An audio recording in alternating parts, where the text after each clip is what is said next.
നമസ്തേ. ജനം ഡിബേറ്റിലേക്ക് എല്ലാ പ്രിയപ്പെട്ട പ്രേക്ഷകർക്കും സ്വാഗതം.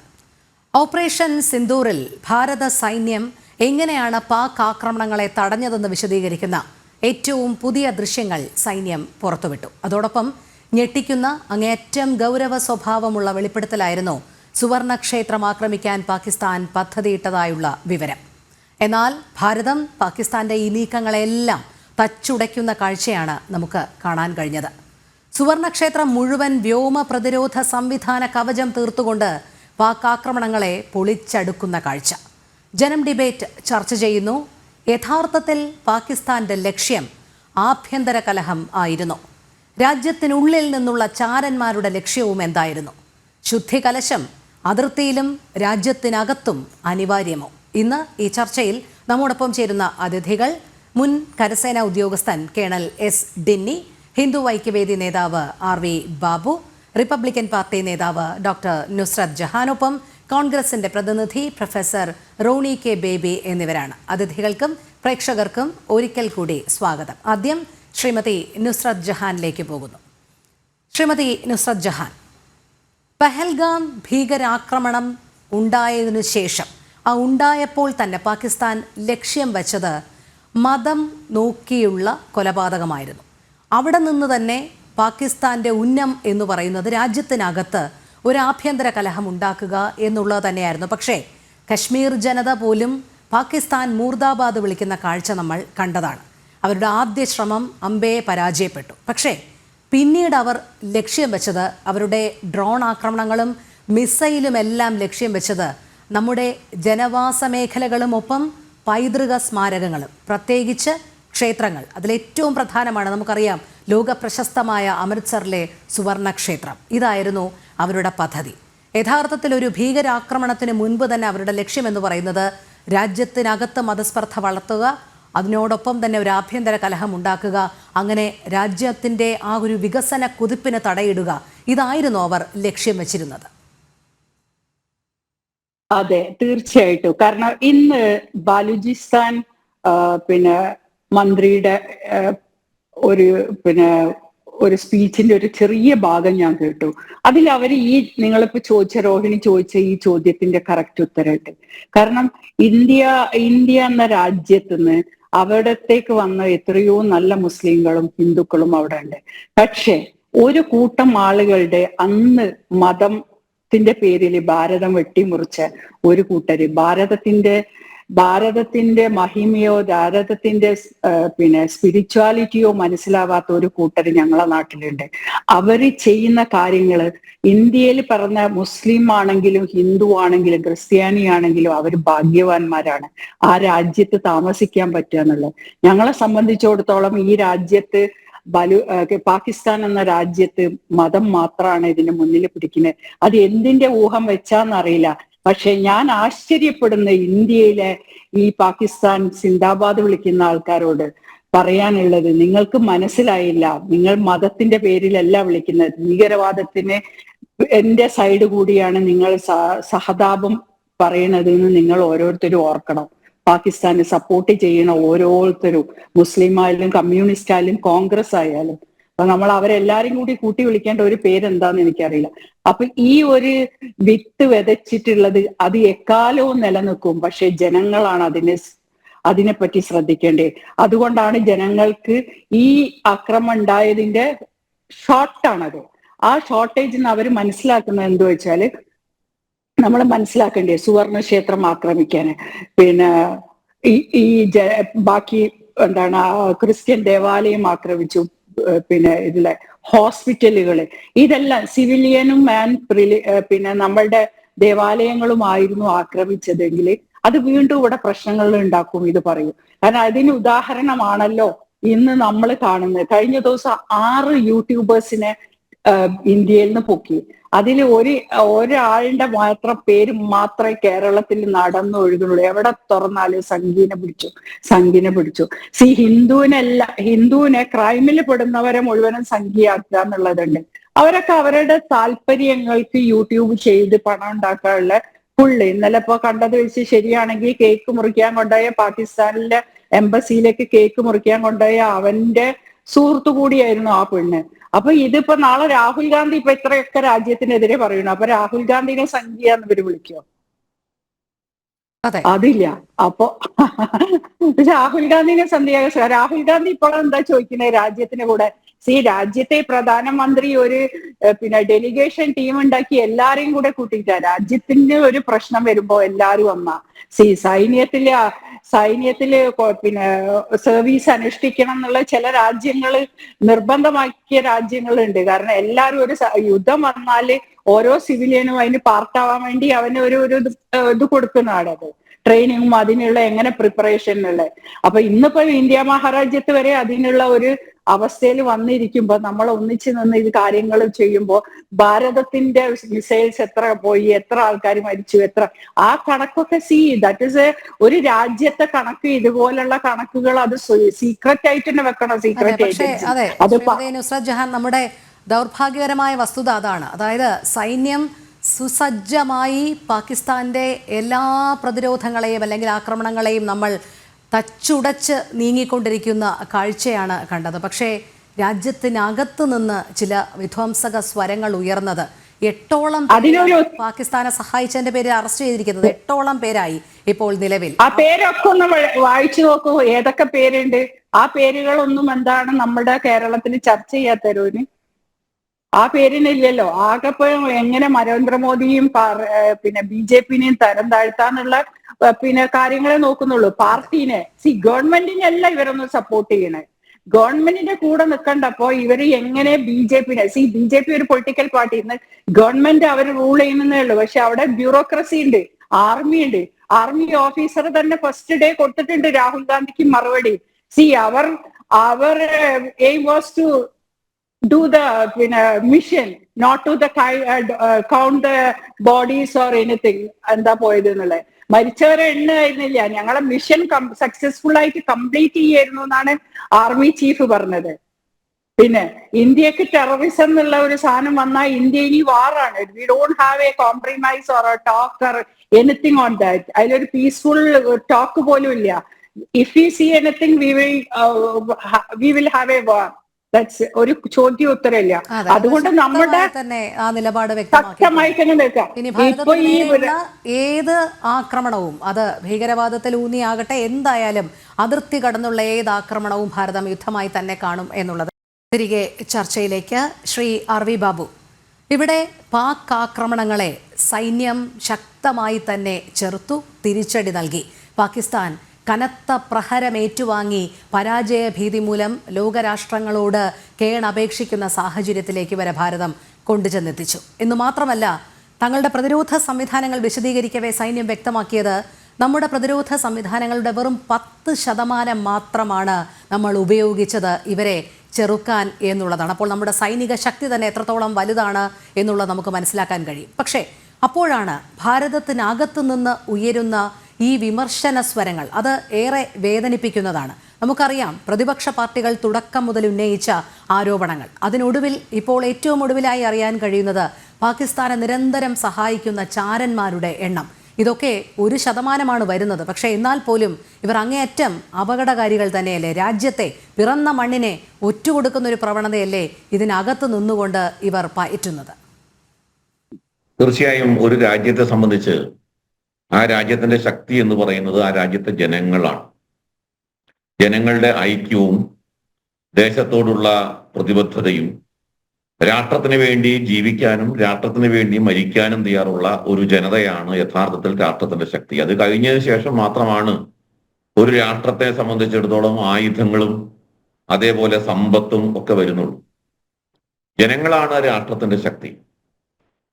അപ്പോ ഇത്തരത്തിലുള്ള പ്രതിസന്ധി ഘട്ടങ്ങളിൽ ജനങ്ങൾ ഒരുമിച്ച് നിൽക്കുന്നു എന്നുള്ളത് തന്നെ ആയുധങ്ങൾ ഉണ്ടാക്കുന്നതിനേക്കാൾ അല്ലെങ്കിൽ ആയുധങ്ങളെ കൊണ്ട് നേടുന്നതിനേക്കാൾ വലിയ വിജയം ജനങ്ങൾ ഒരുമിച്ച് നിൽക്കുന്നു, രാജ്യത്തിന് വേണ്ടി ഒരുമിച്ച് നിൽക്കുന്നു എന്നുള്ള കാര്യത്തിലാണ് പൊതുവെ കണക്കാക്കപ്പെടുന്നത്.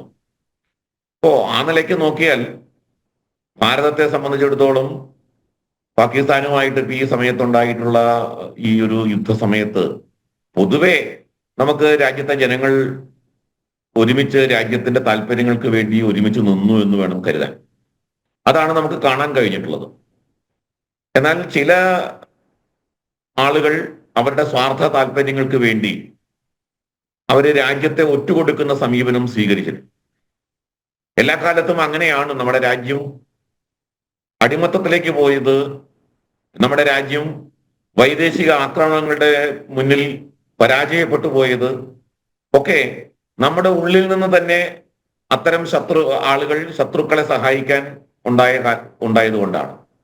ഇത് വളരെ വ്യക്തമായിട്ട് ഡോക്ടർ അംബേദ്കർ അദ്ദേഹത്തിന്റെ കോൺസ്റ്റിറ്റ്യൂവന്റ് അസംബ്ലിയിൽ അവസാനത്തെ പ്രസംഗത്തിൽ ഈ സ്വാതന്ത്ര്യം നേടിക്കഴിഞ്ഞതിന് ശേഷമുള്ള ഭാരതം അത് അങ്ങനെ തന്നെ നിലനിൽക്കുമോ എന്നുള്ളതിനെ സംബന്ധിച്ചുള്ള ആശങ്ക പ്രകടിപ്പിച്ചുകൊണ്ട് അദ്ദേഹം പറയുകയുണ്ടായി, ഈ രാജ്യത്തിന്റെ സ്വാതന്ത്ര്യം നഷ്ടപ്പെട്ട ചരിത്രം ഉദ്ധരിച്ചുകൊണ്ട് മുഹമ്മദ് ഗോറിക്ക് നമ്മുടെ രാജ്യത്തെ കീഴ്പ്പെടുത്താൻ കഴിഞ്ഞത് ഒരു ജയചന്ദ്രന്റെ സഹായത്തോടു കൂടിയിട്ടാണ്. അതേപോലെ ഛത്രപതി ശിവാജിക്ക് എതിരായിട്ട് ഔറംഗസീബിനോടൊപ്പം യുദ്ധം ചെയ്യാൻ വന്നത് രാജാ ജയസിംഹനാണ്. ടിപ്പുവിനെ ആക്രമിക്കാൻ സഹായിച്ചത്, അല്ലെങ്കിൽ ടിപ്പുവിനെയും ഹൈദരാലിയെയും ഒക്കെ ഈ രാജ്യത്തുള്ള ആളുകൾ തന്നെയാണ്. ഈവൻ കേരളത്തിലെ ആക്രമണത്തിന്റെ പശ്ചാത്തലം നോക്കിയാൽ കേരളീയര് തന്നെയാണ് ടിപ്പുവിനെ ക്ഷണിച്ചു കൊണ്ടുവന്നത്, അല്ലെങ്കിൽ ഹൈദരെ ക്ഷണിച്ചു കൊണ്ടുവന്നത്. മലബാറിലെ രാജവംശമാണ്.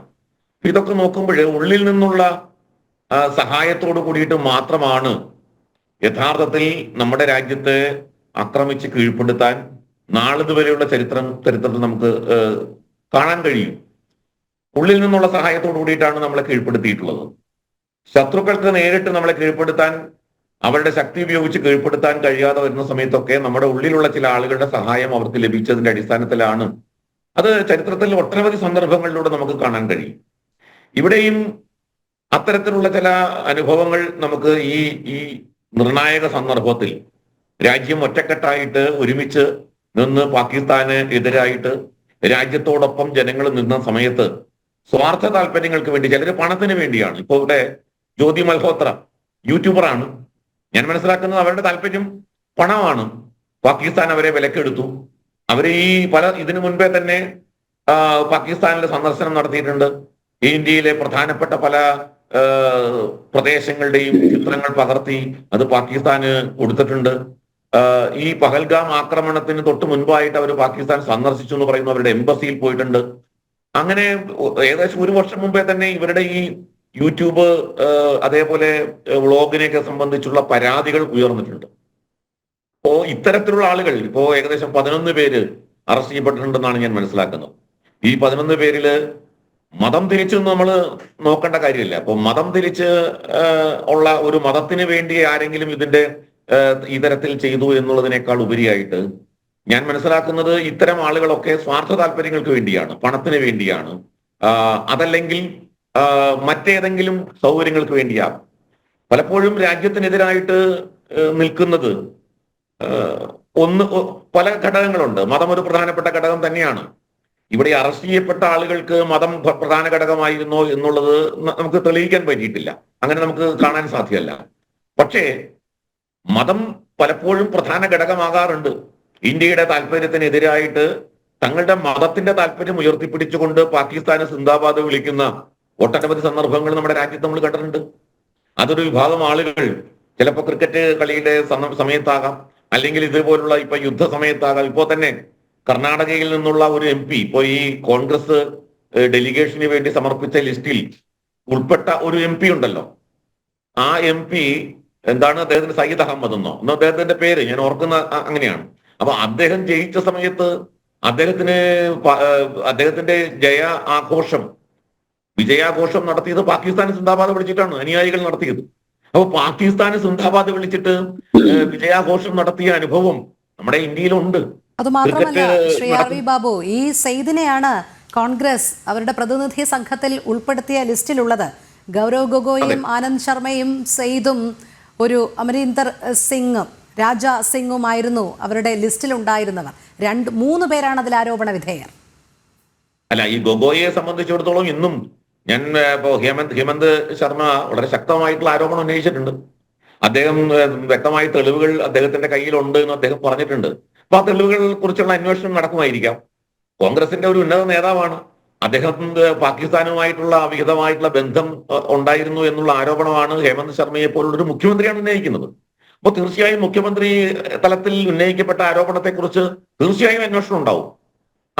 ഏജൻസികൾ അന്വേഷിക്കും. ആ കാര്യത്തിൽ യാതൊരു സംശയമില്ല. ആ അന്വേഷണത്തിൽ നിന്ന് പുറത്തു വരുമ്പോഴേ നമുക്ക് ആ അന്വേഷണത്തിന്റെ റിപ്പോർട്ട് പുറത്തു വരുമ്പോഴേ കൃത്യമായിട്ടുള്ള കാര്യങ്ങൾ മനസ്സിലാവും. പക്ഷെ ഒരു മുഖ്യമന്ത്രി തന്നെ ആരോപണം ഉന്നയിച്ചിരിക്കുകയാണ്. അപ്പോ ഞാൻ പറഞ്ഞത് ഇത്തരത്തിൽ ഇവിടെ മതത്തിന്റെ പേരിൽ പാകിസ്ഥാനെ പിന്തുണയ്ക്കുന്ന കുറെ ആളുകളുണ്ട്. പക്ഷെ ഇപ്പൊ അറസ്റ്റ് ചെയ്യപ്പെട്ട ആളുകൾ അങ്ങനെയുള്ളവരാണോ എന്നുള്ളതിനെ കുറിച്ച് നമുക്ക് അറിയില്ല. ഏതായാലും മതം ഒരു പ്രധാന ഘടകമാണ് പാകിസ്ഥാനെ പിന്തുണയ്ക്കുന്ന കാര്യത്തിൽ, അല്ലെങ്കിൽ ആ പാകിസ്ഥാന്റെ താല്പര്യങ്ങൾക്കൊപ്പം നിൽക്കുന്നതിൽ. ഒപ്പം ചിലപ്പോൾ സാമ്പത്തികം ഒരു പ്രധാന ഘടകമായിരിക്കും. സമ്പത്തിന് വേണ്ടി അവിടെ നിന്ന് പണം കൊടുത്ത് ഇവിടുത്തെ ആൾക്കാരെ വിലക്കെടുക്കുന്ന സമീപനം, അങ്ങനെയുള്ള ആൾക്കാരുണ്ട്. പിന്നെ ഭാരതം തകർന്നു കാണണമെന്ന് ആഗ്രഹിക്കുന്ന ആൾക്കാരുണ്ട്. അവര് പണത്തിന് വേണ്ടിയുമല്ല, മതത്തിന്റെ താല്പര്യത്തിലുമല്ല. അവർ ഈ രാജ്യം തകരണമെന്നാൽ, ഇപ്പോ നമ്മൾ ജോർജ് സോറോസിനെ പോലുള്ള ആളുകളെ കുറിച്ചൊക്കെ ഒരുപാട് ചർച്ച നടത്തിയിട്ടുണ്ട് നമ്മൾ. അല്ലെങ്കിൽ അമേരിക്കൻ ഡീപ് സ്റ്റേറ്റിനെ പോലുള്ള സംവിധാനങ്ങൾ ഇന്ത്യയിൽ എങ്ങനെയാണ് ജനാധിപത്യ സംവിധാനത്തെയും നമ്മുടെ ഭരണഘടനാ സ്ഥാപനങ്ങളെയും ഒക്കെ തകർക്കാനായിട്ട് ആസൂത്രിതമായി ശ്രമിച്ചത് എന്നുള്ളതിന്റെ വിവരങ്ങളൊക്കെ ഇതിനകം തന്നെ പുറത്തു വന്നു. ജോർജ് സോറോസ് സ്വയം തന്നെ പറഞ്ഞ കാര്യമാണ്, ഞാൻ 1000 കോടി രൂപയാണ് ഈ കാര്യത്തിന് വേണ്ടി നീക്കി വെച്ചിട്ടുള്ളത് എന്ന്. അപ്പോ അത്തരം ആളുകളുടെ കൈക്കോടാലികളായി പ്രവർത്തിക്കുന്ന, കോടാലിക്കൈകളായി പ്രവർത്തിക്കുന്ന ആളുകൾ, അവരുടെ താല്പര്യം ഭാരതം തകരണം എന്നാണ്. അപ്പൊ ഭാരതം തകരണം എന്ന് ആഗ്രഹിക്കുന്ന ആളുകൾ അവര് ഇത്തരത്തിൽ ചില സംശയങ്ങൾ ചോദിക്കും. ഭാരതം പാകിസ്ഥാനെ ആക്രമിച്ചോ? ഈ പഹൽഗാമിൽ ആക്രമണം നടത്തിയത് തന്നെ ഭാരതത്തിന്റെ തന്നെ ആസൂത്രണത്തിലാണോ? അല്ലെങ്കിൽ അവിടെ കൊല്ലപ്പെട്ട ആളുകൾ യഥാർത്ഥത്തിൽ ഈ ഇന്ത്യ തന്നെ ആസൂത്രണം ചെയ്ത് കൊലപ്പെടുത്തിയതാണോ? അതിന്റെ പിന്നിൽ സംഘപരിവാർ ഭീകരതയാണോ? ഇതൊക്കെ നമ്മൾ തുടക്കത്തിൽ ചർച്ച ചെയ്തതാണ്, നമ്മൾ കണ്ടതാണ്. ഭാരതം തന്നെ ആക്രമിച്ച് മോഡി ബീഹാർ തെരഞ്ഞെടുപ്പിന് മുൻപായിട്ട് നടത്തിയ ചില ആസൂത്രണത്തിന്റെ ഭാഗമായിട്ട് നടന്നതാണ് എന്നുള്ള അത്തരം ചർച്ചകളും അത്തരം ആരോപണങ്ങളും ഒക്കെ ആ കാലഘട്ടത്തിൽ ഉയർന്നു വന്ന് നമ്മുടെ മുമ്പിലുണ്ട്. ഇങ്ങനെ ഒരു ആക്രമണത്തിൽ ഇപ്പോ പാകിസ്ഥാനെ എന്തുകൊണ്ട് ആക്രമിക്കുന്നില്ല എന്ന് ചോദിച്ചു തുടക്കത്തിൽ. ഇതിനും പകരം വീട്ടാത്തത് എന്തുകൊണ്ടാണ്? യുദ്ധം തുടങ്ങിയ സമയത്ത് യുദ്ധം തന്നെ നമുക്ക് നല്ല കാര്യമാണോ? ഇങ്ങനെ വ്യത്യസ്തങ്ങളായ അഭിപ്രായങ്ങൾ എടുത്തുകൊണ്ട് രാജ്യം ഏത് നിലയ്ക്ക് നിലപാടെടുത്താലും ആ നിലപാടുകളെ മുഴുവൻ തകർക്കുന്ന, അല്ലെങ്കിൽ അതിനെ തുരങ്കം വെക്കുന്ന ചില ആളുകൾ, ചില ലക്ഷ്യം. ഇപ്പൊ തന്നെ രാഹുൽ ഗാന്ധിയുടെ അഭിപ്രായം നമ്മൾ ശ്രദ്ധിച്ചില്ലേ? രാഹുൽ ഗാന്ധി എന്താണ് ചോദിക്കുന്നത്? അതായത് ജയശങ്കർ അഭിപ്രായം പറഞ്ഞത്, ജയശങ്കർ യുദ്ധത്തിന് മുൻപ് അല്ലെങ്കിൽ യുദ്ധം തുടങ്ങിയ സമയത്ത് പാകിസ്ഥാനെ യുദ്ധം തുടങ്ങിയ കാര്യം അറിയിച്ചുകൊണ്ട് നമ്മുടെ ആയുധങ്ങൾ നഷ്ടപ്പെടുത്താൻ ഇടയാക്കി എന്നാണ്. എത്ര കഷ്ടമാണെന്ന് നോക്കൂ. ഇന്ന് ഞാൻ ബർഖാദത്തിന്റെ ഒരു ട്വീറ്റ് കാണാനിടയായി. ബർഖാദത്ത് ആരാണ് എന്ന് ഞാൻ പറയേണ്ട കാര്യമില്ലല്ലോ. കടുത്ത മോഡി വിരുദ്ധയാണ്. ചുരുക്കി ഞാൻ ശരിക്കും പറഞ്ഞാൽ ഇന്ത്യ വിരുദ്ധയായിട്ടുള്ള, എന്റെ റീഡിങ്ങില് കടുത്ത ഇന്ത്യ വിരുദ്ധയായിട്ടുള്ള ഒരു പത്രപ്രവർത്തക, കടുത്ത ഹിന്ദു വിരുദ്ധയായിട്ടുള്ള പത്രപ്രവർത്തക, BJP മോഡിയും ഒക്കെ പേര് കേട്ടാൽ ആ സകലം വിറയ്ക്കുന്ന ഒരു പത്രപ്രവർത്തക ഇന്ന് അവരൊരു ട്വീറ്റ് കണ്ടു. രാഹുൽ ഗാന്ധി ഇത്ര മണ്ടനാകാമോ എന്നാണ് അവർ ചോദിച്ചിരിക്കുന്നത്. ഇത്ര മണ്ടനാകാമോ? ഒരു യുദ്ധത്തില് എടുക്കേണ്ട നിലപാടുകൾ എന്താണ്? യുദ്ധം നടക്കുമ്പോൾ ആ യുദ്ധത്തെ മുൻകൂട്ടിക്കൊണ്ട് മറ്റു രാജ്യങ്ങളോട് എങ്ങനെ ഇടപെടണം എന്നതിനെ സംബന്ധിച്ചുകൊണ്ട് ക്രൈറ്റീരിയ ഉണ്ട് നമ്മുടെ രാജ്യത്ത്. ലോകത്ത് അങ്ങനെ ഒരു ക്രൈറ്റീരിയ ഉണ്ട്. അപ്പോ അതൊന്നും മനസ്സിലാക്കാതെ എത്ര വിമാനങ്ങൾ നഷ്ടപ്പെട്ടു? ഇങ്ങനെയൊക്കെയുള്ള ചോദ്യങ്ങൾ ചോദിച്ചുകൊണ്ട് രാജ്യത്തെ ഉള്ളിൽ നിന്ന് ദുർബലപ്പെടുത്താൻ ആസൂത്രിതമായ ശ്രമങ്ങൾ നമ്മുടെ രാജ്യത്ത് നടക്കുന്നു. അങ്ങനെ എത്ര ഉദാഹരണങ്ങൾ നമ്മുടെ കേരളത്തിലെ ബാലിശമായ ചില ചോദ്യങ്ങൾ നേരത്തെ ഉന്നയിച്ചതിന് ഇത്തവണ തക്കതായ മറുപടി കിട്ടി. കാരണം പുൽവാമയുടെ ഉത്തരവാദിത്തം പാകിസ്ഥാൻ സേന തന്നെ ഏറ്റെടുക്കുന്ന കാഴ്ചയും നമ്മൾ കണ്ടതാണ്. അതെ, ഔറംഗസീബ്, പാകിസ്ഥാന്റെ പട്ടാള മേധാവി ഔറംഗസീബ് തന്നെ പറഞ്ഞത് ഞങ്ങൾ ചെയ്ത ആക്രമണമാണ്. ഇവരിതുവരെ പറഞ്ഞിരുന്നത് എന്തായിരുന്നു?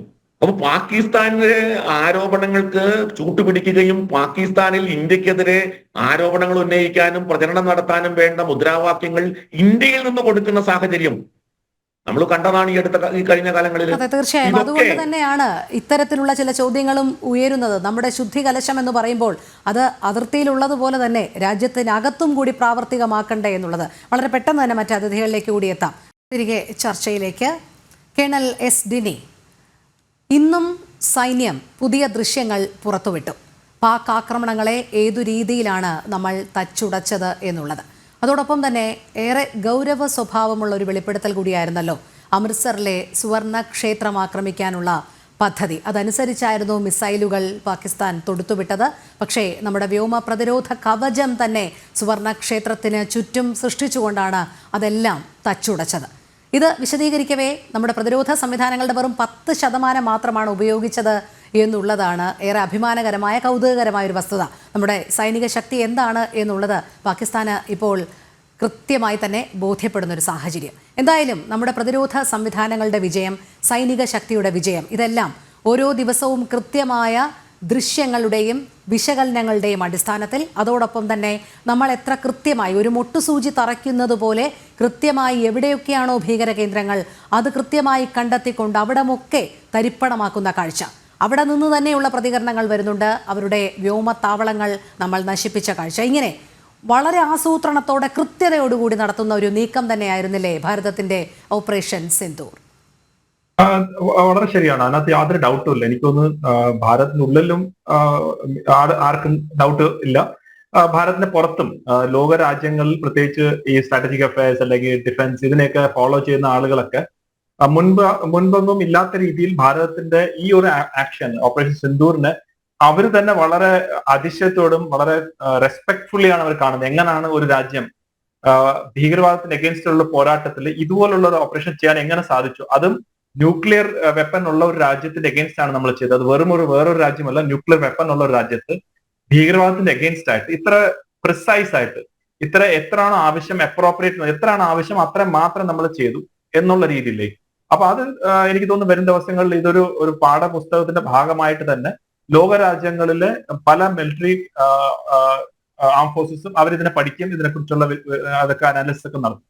പക്ഷെ നമ്മൾ ഇന്ന് 15 ഡിവിഷന്റെ GOC ജനറൽ കാർത്തിക് പറഞ്ഞത് വളരെ ഇമ്പോർട്ടന്റ് ആയിട്ട് 2-3 കാര്യങ്ങളുണ്ട്. ഒന്ന്, നമുക്ക് ഗോൾഡൻ ടെമ്പിളിനെ പാകിസ്ഥാൻ ടാർഗറ്റ് ചെയ്യുന്നു എന്ന് പറയുമ്പോൾ അത് എത്രമാത്രം സീരിയസ് ആയിട്ടുള്ള ഒരു ഇഷ്യൂ ആണെന്ന് നമ്മൾ മനസ്സിലാക്കണം. കാരണം ഈ ഓപ്പറേഷൻ സിന്ദൂർ തുടങ്ങിയ സമയത്ത് ഒരു മിസ്ഇൻഫോർമേഷൻ ക്യാമ്പയിൻ പാകിസ്ഥാന്റെ ഭാഗത്ത്, അവരതിന്റെ എക്സ്പേർട്സ് ആണ്, മിസ്ഇൻഫോർമേഷൻ ക്യാമ്പയിൻ വന്നിരുന്നു. അതായത് ഗോൾഡൻ ടെമ്പിളിനെ ഭാരതത്തിന്റെ സൈന്യം തന്നെ തകർത്തു, അതായത് മിസൈലിട്ട് തകർത്തു എന്നുള്ളത്. എന്തായിരുന്നു അതിന്റെ കാരണം? അങ്ങനെ പറഞ്ഞു കഴിഞ്ഞാൽ സിഖ് കമ്മ്യൂണിറ്റിയിൽ എഗെയിൻസ്റ്റ് ആയിട്ട് അവർ ഈ ഒരു വിദ്വേഷം ചെയ്തു കഴിഞ്ഞാൽ അവിടെ ഒരു കലാപം ഉണ്ടാക്കാനുള്ള ഒരു ശ്രമമായിട്ടാണ് അത് ചെയ്തത്. അതിന്റെ സെയിം ഒരു ഫലത്തിന് വേണ്ടിയാണ് അന്ന് ആ അറ്റാക്ക് നടന്ന സമയത്ത് അവർ തന്നെ ഗോൾഡൻ ടെമ്പിളിനെ സ്ട്രൈക്ക് ചെയ്യാൻ വേണ്ടി അവർ ശ്രമിച്ചതും.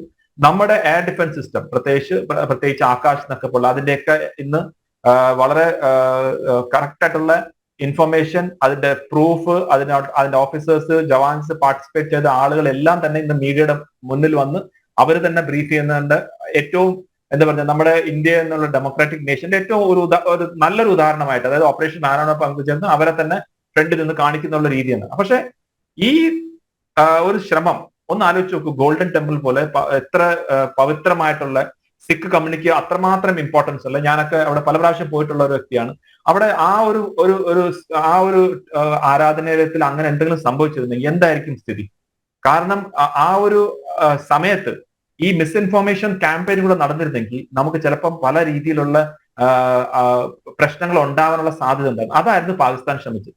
നോക്കൂ, അവരുടെ ആ ഒരു എന്താ പറഞ്ഞ ഒരു കുബുദ്ധി എന്ന് പറയത്തില്ലേ, അവര് ഇങ്ങോട്ട് അറ്റാക്ക് ചെയ്ത സമയത്ത് അവർ സിവിലിയൻ എയർലൈൻസിന്റെ മറവിലാണ് ചെയ്തത്.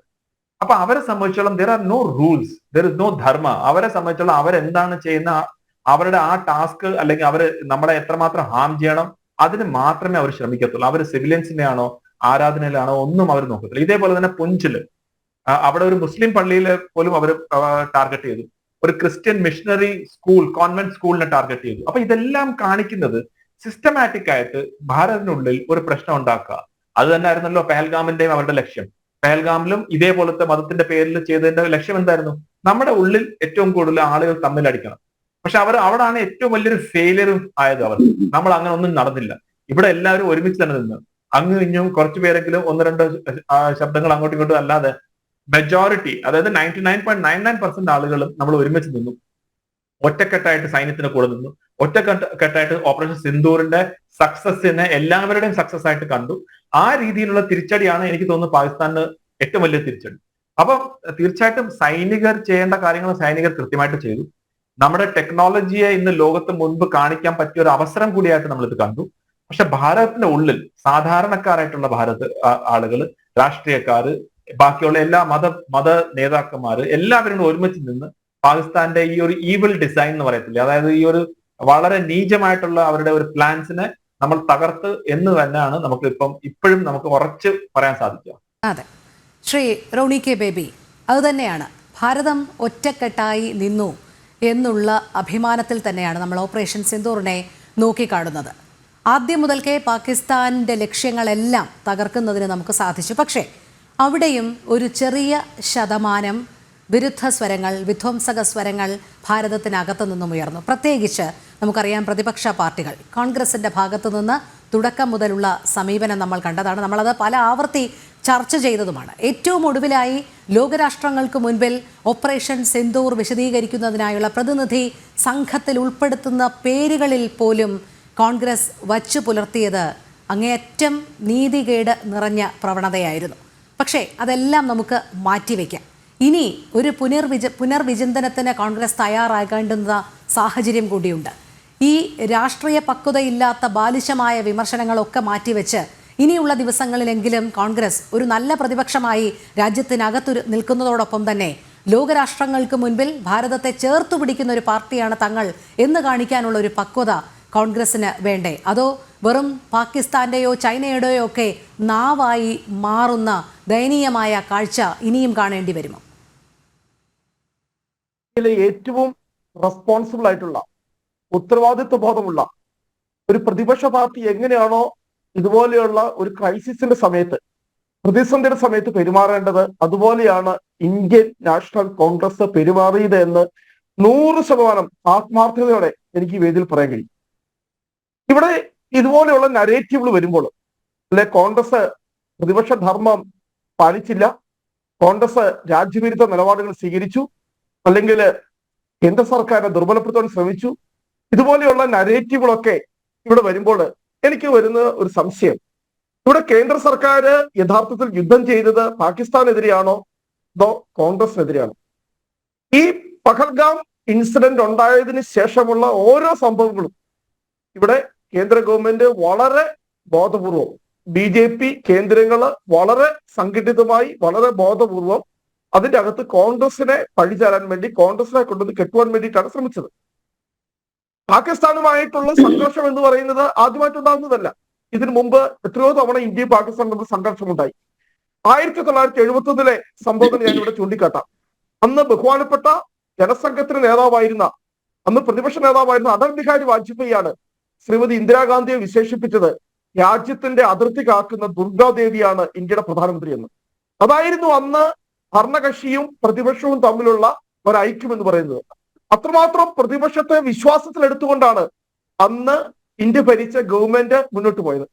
പാകിസ്ഥാൻ യുദ്ധത്തിന് നമ്മൾ നേടിയ വിജയത്തില് ആഹ്ലാദം അർപ്പിച്ചുകൊണ്ട് ഈ രാജ്യം ഒറ്റക്കെട്ടായിട്ട് കൊണ്ട്, അല്ലാതെ അവിടെ കോൺഗ്രസ് എന്നോ ജനസംഘമെന്നോ കമ്മ്യൂണിസ്റ്റുകളെന്നോ ഒന്നും വ്യത്യാസമില്ലാതെ ഒറ്റക്കെട്ടായി നിന്നുകൊണ്ടാണ് രാജ്യം ആ ആഹ്ലാദം ആഘോഷിച്ചത്.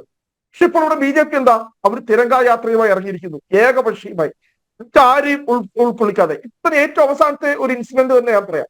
ഇതിനു മുമ്പ് ക്രൈസിസ് ഉണ്ടായപ്പോൾ അത് PV നരസിംഹറാവു ഗവൺമെന്റ് വിദേശത്തേക്ക് അന്ന് ഡെലഗേഷനെ അയച്ചു, ഇതുപോലെ പ്രതിനിധി സംഘത്തെ അയച്ചു. അന്ന് ആ സംഘത്തിന് ഒരു തവണ നേതൃത്വം നൽകിയത് അടൽ ബിഹാരി വാജ്പേയിയാണ്, ഒരു തവണ ആ സംഘത്തിന് നേതൃത്വം നൽകിയത് LK അദ്വാനിയാണ്. നമ്മുടെ പ്രധാനമന്ത്രിയായിരുന്ന ഡോക്ടർ മൻമോഹൻ സിംഗിന്റെ കാലഘട്ടത്തില് നമ്മുടെ സ്റ്റാൻഡ് വിദേശ രാജ്യങ്ങളിൽ വിശദീകരിക്കാൻ വേണ്ടി. ഇന്ന് ഈ രാജ്യത്ത് ഒരു പ്രതിപക്ഷ നേതാവുണ്ട്. നിങ്ങൾ എന്തുകൊണ്ട് ആ പ്രതിപക്ഷ നേതാവിനെ ഒന്ന് വിശ്വാസത്തിലെടുക്കുവാൻ, അല്ലെങ്കിൽ ആ പ്രതിപക്ഷ നേതാവിനെ ഒരു നിർദ്ദേശം, അല്ലെങ്കിൽ ഈ പറയുന്ന വിദേശ രാജ്യങ്ങളിലേക്കുള്ള ഇന്ത്യൻ ഡെലഗേഷനെ നയിക്കുവാനായിട്ടുള്ള ഒരു മിഷൻ, എന്തുകൊണ്ട് അദ്ദേഹത്തോട് പോലും ഒരു കമ്മ്യൂണിക്കേഷൻ നടത്തുവാനായിട്ട് ഗവൺമെന്റ് തയ്യാറാകുന്നില്ല? ഇതിനുമുമ്പ് ഒരിക്കലും ഇതുപോലെ പ്രതിപക്ഷത്തെ വിശ്വാസത്തിലെടുക്കാതെയുള്ള ഒരു നിലപാടോ ഒരു നീക്കമോ നമ്മുടെ രാജ്യത്ത് ഉണ്ടായിട്ടില്ല. ഇപ്പോൾ ഇവിടെ പറയുന്നു കോൺഗ്രസ് ദുഷ്പ്രചരണം അഴിച്ചുപിടിക്കുക. ഏറ്റവും അവസാനം നമ്മൾ കണ്ടു രാഹുൽ ഗാന്ധി ചോദിച്ച ചോദ്യം, അതിന് കാരണമായതാരാ? നമ്മുടെ ജയശങ്കർ വിദേശകാര്യമന്ത്രി നടത്തിയൊരു പ്രശ്നമാണ്. അപ്പോൾ നിങ്ങൾ കോൺഗ്രസിന് നേരെ വിരൽ ചൂണ്ടുമ്പോൾ എന്തുകൊണ്ടാണ് ഇന്ത്യയുടെ വിദേശകാര്യമന്ത്രി അങ്ങനെ പ്രസ്താവന നടത്തുന്നത്? പറയേണ്ട, ഞങ്ങൾ തീവ്രവാദി കേന്ദ്രങ്ങൾ മാത്രമേ ഞങ്ങൾ ആക്രമിക്കുകയുള്ളൂ, അറ്റാക്ക് ചെയ്യുള്ളൂ എന്ന് നമ്മൾ മുൻകൂട്ടി പാകിസ്ഥാന് ഇൻഫോർമേഷൻ കൊടുത്തിട്ടാണ് നമ്മൾ അവിടെ ആക്രമണം നടത്തിയത് എന്ന് ഇന്ത്യയുടെ വിദേശകാര്യമന്ത്രി പറയുമ്പോൾ ഞങ്ങൾ എന്താ ഇതെല്ലാം കേട്ട് ഇവിടെ മൗനം പാലിച്ചിരിക്കണമോ? ഇവിടെ എന്തിനു വേണ്ടിയാണ് വിക്രം മിശ്രയുടെ നേരെ ഇവിടെ വലിയ അധിക്ഷേപം ഉണ്ടായല്ലോ, വലിയ സമൂഹ മാധ്യമങ്ങളിൽ വലിയ ആക്രമണം ഉണ്ടായല്ലോ, അദ്ദേഹത്തിന്റെ കുടുംബാംഗങ്ങൾക്കെതിരെ, അദ്ദേഹത്തിന്റെ മകൾക്കെതിരെ. എന്തായാലും കാരണം എന്താണെന്നറിയാമോ? അദ്ദേഹം ഈ മെയ് മാസം 8-ാം തീയതിയോ 9-ാം തീയതിയോ നടന്ന ഒരു പത്രസമ്മേളനത്തില് ഒരു പത്രക്കാര് അദ്ദേഹത്തോട് ചോദിച്ചു, ഇന്ത്യയിൽ ഉണ്ടാകുന്ന ചില വിമർശനങ്ങൾ ഇന്ത്യയിൽ ഉണ്ടാകുന്ന ചില അഭിപ്രായ പ്രകടനങ്ങൾ പാകിസ്ഥാന് ആയുധമാക്കുന്നല്ലോ. ഇപ്പോൾ വിക്രം മിശ്ര നൽകിയ മറുപടി എന്താണെന്നറിയോ? അദ്ദേഹം പറഞ്ഞത് ഇന്ത്യ ഒരു ജനാധിപത്യ രാജ്യമാണ്. ഇവിടെ വിരുദ്ധ ശബ്ദങ്ങളുണ്ടാവും, പ്രതിപക്ഷ ശബ്ദങ്ങളുണ്ടാവും. ആ ശബ്ദങ്ങളെ കൃത്യമായി തന്നെ അഡ്രസ് ചെയ്യുവാൻ, സംശയങ്ങളെ കൃത്യമായി തന്നെ അഡ്രസ് ചെയ്യുവാൻ, ചർച്ചയിലൂടെ ആ പ്രശ്നങ്ങൾ പരിഹരിക്കുവാൻ, സംശയങ്ങൾ ദൂരീകരിക്കുവാൻ കഴിവുള്ള ഒരു ഗവൺമെന്റ് ഈ രാജ്യത്തുണ്ട്. ഇന്ത്യ ഒരു ജനാധിപത്യ രാജ്യമാണ്, പാകിസ്ഥാൻ ഒരു ജനാധിപത്യ രാജ്യമല്ല എന്ന് വിക്രം മിശ്രി പറഞ്ഞതിന് പേരിലാണ് അദ്ദേഹത്തിന് സംഘടിതമായിട്ടുള്ള സൈബർ ആക്രമണം. ഇവിടെ ഈ പറയുന്ന BJP അനുകൂലിക്കുന്ന കേന്ദ്രം അവർ തന്നെയാണ് ഈ വിക്രം മിശ്രി. എന്നിട്ട് അതിനെ ഒന്ന് തള്ളി പറയാൻ വേണ്ടി ഇപ്പോൾ പറയുന്ന ഇവിടെ ജാതി കൊണ്ടുവരുന്നു, മതം കൊണ്ടുവരുന്നു. ആരാ ഇവിടെ ഇന്ന് സുപ്രീം കോടതി എന്താ പറഞ്ഞിരിക്കുന്നത്? ആർക്കെതിരെ? വിജയ് ഷാ. ആരാ വിജയ് ഷാ എന്ന് പറയുന്നത്? BJPയുടെ മധ്യപ്രദേശിലെ ഒരു മന്ത്രി. അവരാണ് ഇന്ത്യയുടെ ഏറ്റവും അഭിമാന പുത്രിയായിട്ടുള്ള സോഫിയ ഖുറേഷിക്കെതിരെ എത്രയും മതപരമായിട്ടുള്ള വംശീയപരമായിട്ടുള്ള പരാമർശം നടത്തിയത്. ഇപ്പൊ പാകിസ്ഥാൻ എന്താണോ ആഗ്രഹിക്കുന്നത് അത് ഇന്ത്യയിൽ ആര് നടപ്പാക്കുന്നു? BJP നടപ്പാക്കുന്നു. ഇതിനു മുമ്പ് പാകിസ്ഥാൻ ഇന്ത്യയിലേക്ക് തീവ്രവാദ ആക്രമണമൊക്കെ കടന്നു വന്നിട്ടുണ്ട്, യുദ്ധമായി വന്നിട്ടുണ്ട്. അന്നൊന്നും മതം എന്ന് പറയുന്നത് ഇന്ത്യയിൽ ഒരിക്കലും ഒരു ഘടകമായിരുന്നില്ല. പക്ഷെ എന്തുകൊണ്ടാണ് 2025 മതം ഇവിടെ ഒരു ഘടകമായത്? കാരണം മുസ്ലിം പാകിസ്ഥാന് ബദൽ ഹിന്ദു ഇന്ത്യ എന്ന് പറയുന്നൊരു നരേറ്റീവ് ഇന്ത്യയിൽ ആദ്യമായി ഉണ്ടാക്കിയെടുത്തുകൊണ്ട് എന്താണോ പാകിസ്ഥാൻ നടക്കുന്നത്, എന്താണോ പാകിസ്ഥാനിലെ ന്യൂനപക്ഷങ്ങൾക്ക് നടക്കുന്ന വേട്ടകൾ, അതിന് സമാനമായി ഇന്ത്യയിൽ കൃത്യമായിട്ടുള്ള മത ധ്രുവീകരണ രാഷ്ട്രീയം ഇവിടുത്തെ ഭരണകൂടം, രാജ്യം ഭരിക്കുന്ന രാഷ്ട്രീയ പാർട്ടി ഉൾപ്പെടെ അവരുടെ പ്രത്യയശാസ്ത്രത്തിൽ ഉൾപ്പെടെ ഇവിടെ വളരെ ബോധപൂർവ്വം നടപ്പാക്കുമ്പോൾ പാകിസ്ഥാന് മനസ്സിലായി ഇതാണ് ഇന്ത്യയെ ഭിന്നിപ്പിക്കുവാനുള്ള ഏറ്റവും നല്ല അവസരം എന്ന് മനസ്സിലാക്കി. പക്ഷേ പാകിസ്ഥാൻ ഉപയോഗിച്ചത് മുഴുവൻ കോൺഗ്രസ് നേതാക്കൾ പോസ്റ്റ് ചെയ്തതായിരുന്നു സമൂഹ മാധ്യമങ്ങളിൽ. ഭാരതത്തിനെ ഇകഴ്ത്തിക്കൊണ്ട്, പ്രധാനമന്ത്രിയെ ഇകഴ്ത്തിക്കൊണ്ട് ഈ പഹൽഗാം ഭീകരാക്രമണം നടന്ന മണിക്കൂറുകൾക്കകം അതായിരുന്നു അന്ന് പാകിസ്ഥാൻ മുഴുവൻ സമൂഹ മാധ്യമ പോസ്റ്റുകളിലും അവർ ഷെയർ ചെയ്ത പോസ്റ്റുകൾ നമ്മുടെ കോൺഗ്രസ് നേതാക്കളുടേത്. ഞാൻ പറഞ്ഞല്ലോ ഇവിടെ സർക്കാരിന് ഒന്ന് വീഴ്ച. ഇവിടെ പറഞ്ഞ് ഇന്റലിജൻസ് വീഴ്ചയെ കുറിച്ച് ഞങ്ങൾ ചോദ്യം ചോദിച്ചു. ശരിയാണ്. ആരാണ് ആദ്യം പറഞ്ഞത്? സർവകക്ഷി യോഗത്തിൽ ഇന്റലിജൻസ് ബ്യൂറോയുടെ മേധാവിയായിരുന്ന 20 മിനിറ്റോടെ വീഡിയോ ദൃശ്യങ്ങൾ സഹിതം പ്രസന്റേഷൻ നടത്തിയ ആ മാന്യ വ്യക്തി, അദ്ദേഹം അവിടെ ഉയർന്ന ചോദ്യത്തിന് മറുപടിയായിട്ട് പറഞ്ഞു, എല്ലാ തവണയും ജൂൺ മാസത്തിലാണ് പഹൽഗാമിലെ ടൂറിസ്റ്റ് കേന്ദ്രങ്ങൾ വിനോദസഞ്ചാരികൾക്ക് വേണ്ടി തുറന്നു കൊടുക്കുന്നത്. കാരണം അമർനാഥിലേക്ക് തീർത്ഥാടകർ പോകുന്ന സമയം ജൂൺ മാസമാണ്. പക്ഷെ ഈ പ്രാവശ്യം ഏപ്രിൽ 20-ന് പഹൽഗാമിലെ ടൂറിസ്റ്റ് കേന്ദ്രങ്ങൾ ഞങ്ങൾ തുറന്നു കൊടുക്കേണ്ടി വന്നു. ഞങ്ങൾ അതിനെ കുറിച്ച് അറിഞ്ഞിട്ടില്ല. കേന്ദ്ര സർക്കാർ അറിയാതെയാണ് അവിടുത്തെ പ്രാദേശിക ഭരണകൂടം അങ്ങനെ ഒരു നടപടി എടുത്തത്. അപ്പോൾ അതുമായി ബന്ധപ്പെട്ട് നേരത്തെ ഇതുമായി ബന്ധപ്പെട്ടുള്ള ഇന്റലിജൻസ് വിവരങ്ങളുണ്ട്. ആ ഇന്റലിജൻസ് എന്തുകൊണ്ടാണ് പ്രധാനമന്ത്രി ജമ്മുവിൽ നടത്താനിരുന്ന അദ്ദേഹത്തിന്റെ സന്ദർശനം ഒഴിവാക്കിയത്? കാരണം എന്താ? വളരെ കൃത്യമായി തന്നെ ഇന്റലിജൻസിന്റെ റിപ്പോർട്ട് ഉണ്ടായിരുന്നു. ഈ ജമ്മു കാശ്മീരിലെ ടൂറിസ്റ്റ് കേന്ദ്രങ്ങൾ കേന്ദ്രീകരിച്ചുകൊണ്ട് ആക്രമണത്തിന് തീവ്രവാദികൾ പദ്ധതിയിടുന്നുണ്ട് എന്ന് ഇന്റലിജൻസ് റിപ്പോർട്ട് ഉണ്ടായിരുന്നു. പക്ഷെ അതിനു വേണ്ടിയിട്ടുള്ള മുന്നൊരുക്കം ഉണ്ടായില്ല. ആയിരക്കണക്കിന് 10,000-കണക്കിന് ആളുകൾ ഇരുന്ന പഹൽഗാമിൽ ആകെ ഉണ്ടായിരുന്നത് 3 ജമ്മു കാശ്മീരിന്റെ ടൂറിസം പോലീസിന്റെ 3 ആളുകളാണ് ഉണ്ടായിരുന്നത്. ടൂറിസം അവർ വെറും ലാത്തിവടിയും പിടിച്ചുകൊണ്ട് അവരാണ് ഈ തീവ്രവാദത്തിനെ തടയുന്നത്. അപ്പോൾ ഒന്നാമത്തെ വീഴ്ച ആര് വരുത്തി? കോൺഗ്രസ് ആണ് വരുത്തിയത്? അല്ല. അവിടെ ഒഫീഷ്യൽ ബ്രീഫിംഗില് സർവകക്ഷി യോഗത്തിൽ പ്രധാനമന്ത്രി പങ്കെടുത്തില്ല എന്നത് വളരെ ഗുരുതരമായ കുറ്റം. ആ സർവകക്ഷി യോഗത്തിൽ പങ്കെടുത്തുകൊണ്ട് ഇന്റലിജൻസ് ബ്യൂറോയുടെ മേധാവിയാണ് നടത്തിയത്. പറഞ്ഞത് ഈ പറയുന്ന ഇന്റലിജൻസ് വീഴ്ചയുണ്ടായി. അപ്പോൾ ഞങ്ങൾ ഒഫീഷ്യലായിട്ട് രാഹുൽ ഗാന്ധിയോ മല്ലികാർജുൻ ഖാർഗെയോ ആരെങ്കിലും അതിനെ ചിത്രീകരിച്ചോ? ഇവിടെ വന്ന പത്രമാധ്യമങ്ങളിൽ വന്ന വാർത്തകൾ ഇത് കോട്ട് ചെയ്തുകൊണ്ട് ഞങ്ങൾ പറയുമ്പോൾ നിങ്ങൾ എന്തിനാണ് കോൺഗ്രസിനെ തെരഞ്ഞെടുപ്പിച്ച്? നിങ്ങൾ അറിയണം, ഈ 2-3 ആഴ്ച സമയത്ത് 3 തവണ കോൺഗ്രസ് കൂടി. അതെ, എന്തുകൊണ്ടാണ് ആ ചോദ്യങ്ങളെല്ലാം കോൺഗ്രസിന് മേൽ ഉയരുന്നത് എന്നുള്ളതാണ്. അതായത് ഒരർത്ഥവുമില്ലാതെ, ഒരു കാര്യവുമില്ലാതെ ഇത്തരം വിമർശനങ്ങൾ കോൺഗ്രസ് ഏറ്റുവാങ്ങേണ്ടതില്ലല്ലോ. അപ്പോൾ കൃത്യമായി അതിനുള്ള ചില വസ്തുതകൾ കോൺഗ്രസിന്റെ ഭാഗത്തു നിന്ന് ഉണ്ടായതുകൊണ്ടല്ലേ ഇത്രയധികം വിമർശനങ്ങൾ ഏറ്റുവാങ്ങേണ്ടി വന്നത്? ശ്രീമതി നുസ്രത് ജഹാൻ, പഹൽഗാം ഭീകരാക്രമണം നടന്ന പശ്ചാത്തലവും സാഹചര്യവും ഒക്കെ എല്ലാവരും കണ്ടതാണ്. അവിടെ തിരഞ്ഞു പിടിച്ചുള്ള കൊലപാതകം. കലിമ ചൊല്ലാൻ പറയുന്നു, ഒരു പ്രത്യേക മതവിഭാഗമാണോ എന്ന് തിരഞ്ഞു പിടിച്ച് നോക്കി തന്നെയാണ് ഓരോരുത്തരുടെയും തലയിലേക്ക് നിറതോക്ക് ചൂണ്ടിക്കൊണ്ട് വെടിവെച്ച് അവരെ നിലത്തിട്ടത്. അത് ഒരു പൊതു ഇടത്താണ് എന്നുള്ളതാണ്. കുറച്ചുപേരെ തട്ടിക്കൊണ്ടുപോയി എവിടെയെങ്കിലും വെച്ച് കൊല്ലുകയോ അല്ലെങ്കിൽ ഒരു ബോംബ് സ്ഫോടനം നടത്തി എല്ലാവരെയും ഒരുമിച്ച് കൊല്ലുകയോ അല്ല ചെയ്തത്. പകരം അവർക്ക് കൃത്യമായ ഒരു ഉദ്ദേശമുണ്ടായിരുന്നു. അവർ പറയുന്ന വാക്കുകൾ ആരെങ്കിലുമൊക്കെ ശ്രദ്ധിക്കണം എന്നുള്ളത്.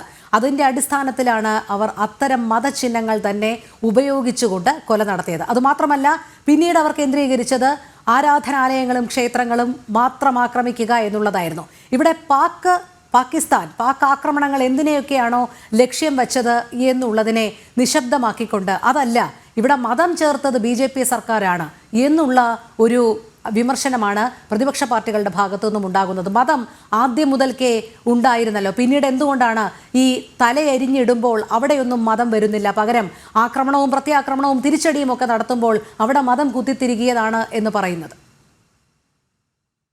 മതത്തിന്റെ ചോദ്യം ഇവരോടനെ ചോദിക്കേണ്ടേ. ഇനി കൂടുതലും ജാതി സെൻസസ് എടുത്തിട്ട് മതം വരാൻ പോവാണ്. അപ്പോഴും BJPന്റെ മേലെ തന്നെ ഇവരിടും. എല്ലാത്തിനും തുടക്കം കൊടുക്കും. ഇപ്പോ 2 മാസം മുമ്പ് POKയിൽ നടന്ന പാകിസ്ഥാനും മറ്റേ ഹമാസ് ജമാഅത്ത് ഇസ്ലാമിയൊക്കെ നടന്ന ഒരു വലിയൊരു കോൺഫറൻസിൽ എന്താ പറഞ്ഞിട്ടുണ്ടായിരുന്നത്? ജിഹാദ്, it is time to attack Islamic jihad in India. അതായിരുന്നു POKയില്. നമ്മളെ രാജ്യമാണ് POK പറയുമ്പോൾ നമുക്ക് നമ്മളതാണ്. അവിടെ വെച്ച് ആഹ്വാനം ചെയ്ത് it's time for Islamic jihad in India. അത് കഴിഞ്ഞിട്ട് രണ്ടാഴ്ച പോലും ആയിട്ടില്ല, കോഴിക്കോട് കടപ്പുറത്ത് കോൺഗ്രസിന്റെ അലയൻസ് പാർട്ടിയായ മുസ്ലിം ലീഗ് ആയിരുന്നില്ലേ, റംലാൻ മാസത്തിൽ അവർക്ക് വേണ്ടി ദുആ ചെയ്ത്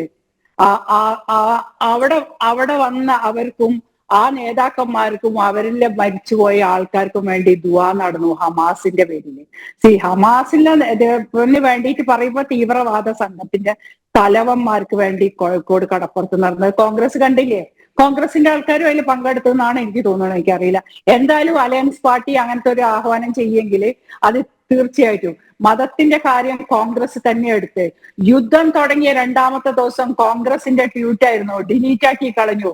തലയില്ലാത്ത ഇന്ത്യയുടെ മാപ്പ് വെച്ചിട്ട് ട്വീറ്റ് ചെയ്തു. അതെടുത്താണ് പാകിസ്ഥാൻ മന്ത്രിമാരും മറ്റും നമ്മളെ കളിയാക്കിയത്. ഒരു കോൺഗ്രസ് ഏറ്റവും പ്രധാന പ്രതിപക്ഷത്തിരിക്കുന്ന ഒരു കോൺഗ്രസ് പാർട്ടിയുടെ ട്വീറ്റിന് പോണ തലയില്ലാത്ത കാശ്മീർ. അപ്പൊ ഈ കോൺഗ്രസ് പാർട്ടി ആഗ്രഹിക്കുന്നത് ഇവിടെ തലയില്ലാത്ത ഒരു അതായിരുന്നു അവർ തലയില്ലാത്ത പ്രധാനമന്ത്രി. അപ്പൊ ഈ ഒരു സംഭവം ആക്രമണം നടക്കുമ്പോൾ പ്രധാനമന്ത്രി എവിടെ എന്നുള്ള തലക്കെട്ടായിരുന്നു. പക്ഷേ കൃത്യമായി തന്നെ മണിക്കൂറുകൾക്കകം ശ്രീമതി നുസ്രത് ജഹാൻ ശ്രദ്ധിച്ചിരിക്കും, കശ്മീർ മുഖ്യമന്ത്രി ഒമർ അബ്ദുള്ളയുടെ ഭാഗത്തു നിന്ന് തന്നെ അതിന് മറുപടി വന്നു. പ്രധാനമന്ത്രി നമ്മളോടൊപ്പം ഉണ്ട്, അദ്ദേഹം എങ്ങും പോയിട്ടില്ല എന്ന് അദ്ദേഹം തന്നെ പറയുന്ന ഒരു സാഹചര്യം നമ്മൾ കണ്ടു. അദ്ദേഹം തന്നെ പറയുന്നു. പിന്നെ ബീഹാറിൽ പോയി അയാള് തെരഞ്ഞെടുപ്പ് റാലിയിലാണ് പോയത് പറഞ്ഞിട്ട് രാഹുൽ ഗാന്ധി പറഞ്ഞു. അവിടെ വെച്ച് അയാള് സത്യത്തില് അദ്ദേഹം ഒരു രാജ്യത്തിന്റെ പ്രധാനമന്ത്രി പേടിച്ചരണ്ടിരിക്കാതെ, നമ്മളെ യുദ്ധത്തിന്റെ ഭീതി അറിയിക്കാതെ 26 പേരെ തോക്കിന് മുന്നിൽ നിർത്തി വെടിവെച്ച് ജാതി ചോദിച്ച് പിന്നിട്ടിട്ടു തിരിച്ചടിക്കും, ഞാൻ തീവ്രവാദം ഇല്ലാതാക്കും. ജാതിയെ പറ്റി നമ്മുടെ പ്രധാനമന്ത്രി അവിടെ സംസാരിച്ചിട്ടില്ല. ഇവർക്ക് തക്കതായ മറുപടി കൊടുക്കൂ, ഇവിടുത്തെ ജനങ്ങളെ ഉപദ്രവിച്ചതുണ്ടെങ്കിൽ കൊടുക്കും തന്നെ പറഞ്ഞിട്ടുണ്ടായിരുന്നെ. അതിനും അദ്ദേഹത്തിന്റെ മേലെ വിമർശനം വന്നു. യുദ്ധം ഉണ്ടായിട്ട് യുദ്ധത്തിന് തിരിച്ചടിക്കില്ല. ഈ പ്രതിപക്ഷ നേതാവ് ഒരു വലിയ പൊളിറ്റിക്കൽ പാർട്ടീന്റെ പേരക്കുട്ടിയായിട്ട് വന്നിട്ട് അദ്ദേഹത്തിന് അറിയില്ല, യുദ്ധം ഉണ്ടാക്കണമെങ്കിൽ അതിന് തീരുമാനങ്ങളും ലോകരാജ്യങ്ങളും ആയിട്ട് ചർച്ച ചെയ്യും, എന്തെല്ലാം കാര്യങ്ങൾ പ്രിപ്പറേഷൻ വേണോ, മിലിറ്ററി എല്ലാം. പെട്ടെന്നൊരു യുദ്ധത്തിന് നമ്മൾ ഒരുക്കായിരുന്നില്ലല്ലോ, യുദ്ധവും നമ്മൾ ഒരുക്കായിരുന്നില്ല. പിന്നെ ഭാരതത്തിലെ സ്ത്രീകളുടെ സിന്ദൂരം മാറ്റ. അതെ, ശ്രീമതി നുസ്രത് ജഹാൻ, വളരെ രസകരമായ ചില റിപ്പോർട്ടുകൾ വരുന്നുണ്ട്. അതായത് ഈ പഹൽഗാം ഭീകരാക്രമണം കഴിഞ്ഞ് പ്രധാനമന്ത്രി പല വേദികളിലും സജീവമായി തന്നെ നിൽക്കുന്നുണ്ടായിരുന്നു. നമുക്കറിയാം, ഇങ്ങനെ കൊച്ചു കേരളത്തിലും വിഴിഞ്ഞം പദ്ധതിക്കായി വരികയുണ്ടായി. പക്ഷേ അതെല്ലാം തികച്ചും ആസൂത്രിതമായിരുന്നു. കാരണം ഈ പാകിസ്ഥാന്റെ ചാര കണ്ണുകൾക്ക് ഭാരതം എന്താണ് അടുത്തു ചെയ്യാൻ പോകുന്നത് എന്നുള്ള ഒരു തിരിച്ചറിവിലേക്കും എത്താതിരിക്കാൻ തക്കവണ്ണം പ്രധാനമന്ത്രി ഇങ്ങനെ എല്ലാ കാര്യങ്ങളിലും ഇടപെട്ട് നടക്കുന്നു എന്ന് മാത്രമല്ല, നമുക്കറിയാം ആ മെയ് 5, 6, 7 തീയതികളിൽ ഭാരതത്തിൽ മോക്ക് ഡ്രിൽ സംഘടിപ്പിക്കുകയുണ്ടായി. അപ്പോൾ ശ്രദ്ധ മുഴുവൻ ഭാരതത്തിനകത്തു മാത്രമായിരിക്കും എന്ന് ചില വിധികൾ കരുതി. പക്ഷേ എത്ര കൃത്യമായാണ് രാത്രി ആ കനത്ത പഠനം നൽകിയത് എന്നുള്ളതാണ്. അതും പോയിന്റ് വെച്ചിട്ട് ആ മിലിറ്ററി ഓഫീസേഴ്സ് ആ പോയിന്റുകൾ ഏറ്റവും ഒറ്റ സിവിലിയൻസിന്റെ മേലെയും നമ്മൾ ഉന്നം വെച്ചിട്ടില്ല. എല്ലാ 9 കേന്ദ്രങ്ങളും ടെററിസ്റ്റുകളുടെ മേലെ തന്നെയായിരുന്നു ഉന്നയിച്ച്. അത് ശക്തമായിട്ട് ചെയ്യാനും ഭാരതത്തിന് സാധിച്ചു. ഭാരതത്തിന്റെ മിലിറ്ററിക്ക് ഇപ്പൊ പറയും പ്രധാനമന്ത്രിയില്ല, പ്രധാനമന്ത്രിന്റെ ഉത്തരവില്ലാതെ മിലിറ്ററി പോയിട്ട് അവിടെ അറ്റാക്ക് ചെയ്യോ, മിലിറ്ററി എന്തെങ്കിലും ചെയ്യോ? അപ്പൊ പറയും ഇന്ത്യൻ പ്രധാനമന്ത്രി ശക്തിമതിയായിരുന്നു പ്രധാനമന്ത്രി.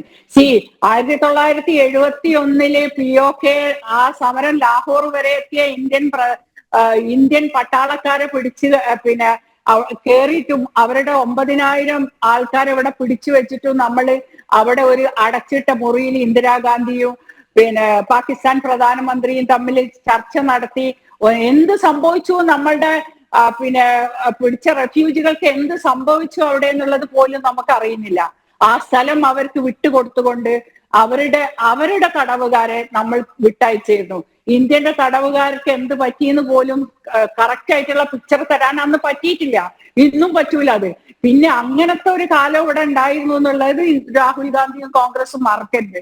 കാരണം ഇന്ന് എല്ലാത്തിനും ഓരോ ക്വസ്റ്റ്യൻ ചോദിക്കുമ്പോൾ നെക്സ്റ്റ് ഡേ ഇന്നിപ്പോ നമ്മൾ കണ്ടു മിലിറ്ററി എങ്ങനെയാണ് നമ്മുടെ സുവർണ ക്ഷേത്രം സംരക്ഷിച്ചതും ദവേ ഇത് എന്താണ് ഇന്ത്യന്റെ ശക്തി എങ്ങനെ ചെയ്തു എന്ന് പറയും. അല്ലാതെ തലേ ദിവസേ വന്ന് പറഞ്ഞ് നമ്മൾ കൊടുക്കുകയാണോ? ഇപ്പൊ ബർക്കാതെ തന്നെ നമ്മുടെ പഞ്ചാബ് അവിടെ പോയിട്ട് പിന്നെ ഷൂട്ട് ചെയ്യുമ്പോ അവര് പിന്നെ ഓടിപ്പിച്ചു വിട്ടു പട്ടാളം. കാരണം ആ ഏരിയ ഇപ്പൊ മിസൈൽ വീണ ഏരിയകളും ഇതൊക്കെ വന്നിട്ട് ഒരു ഫോട്ടോഗ്രാഫി ഒരു ന്യൂസും അപ്ഡേറ്റ് ചെയ്യാൻ പാടില്ല എന്ന് പറഞ്ഞ സ്ഥലത്ത് അവിടെ പോയി, അവിടുന്ന് വിട്ടു.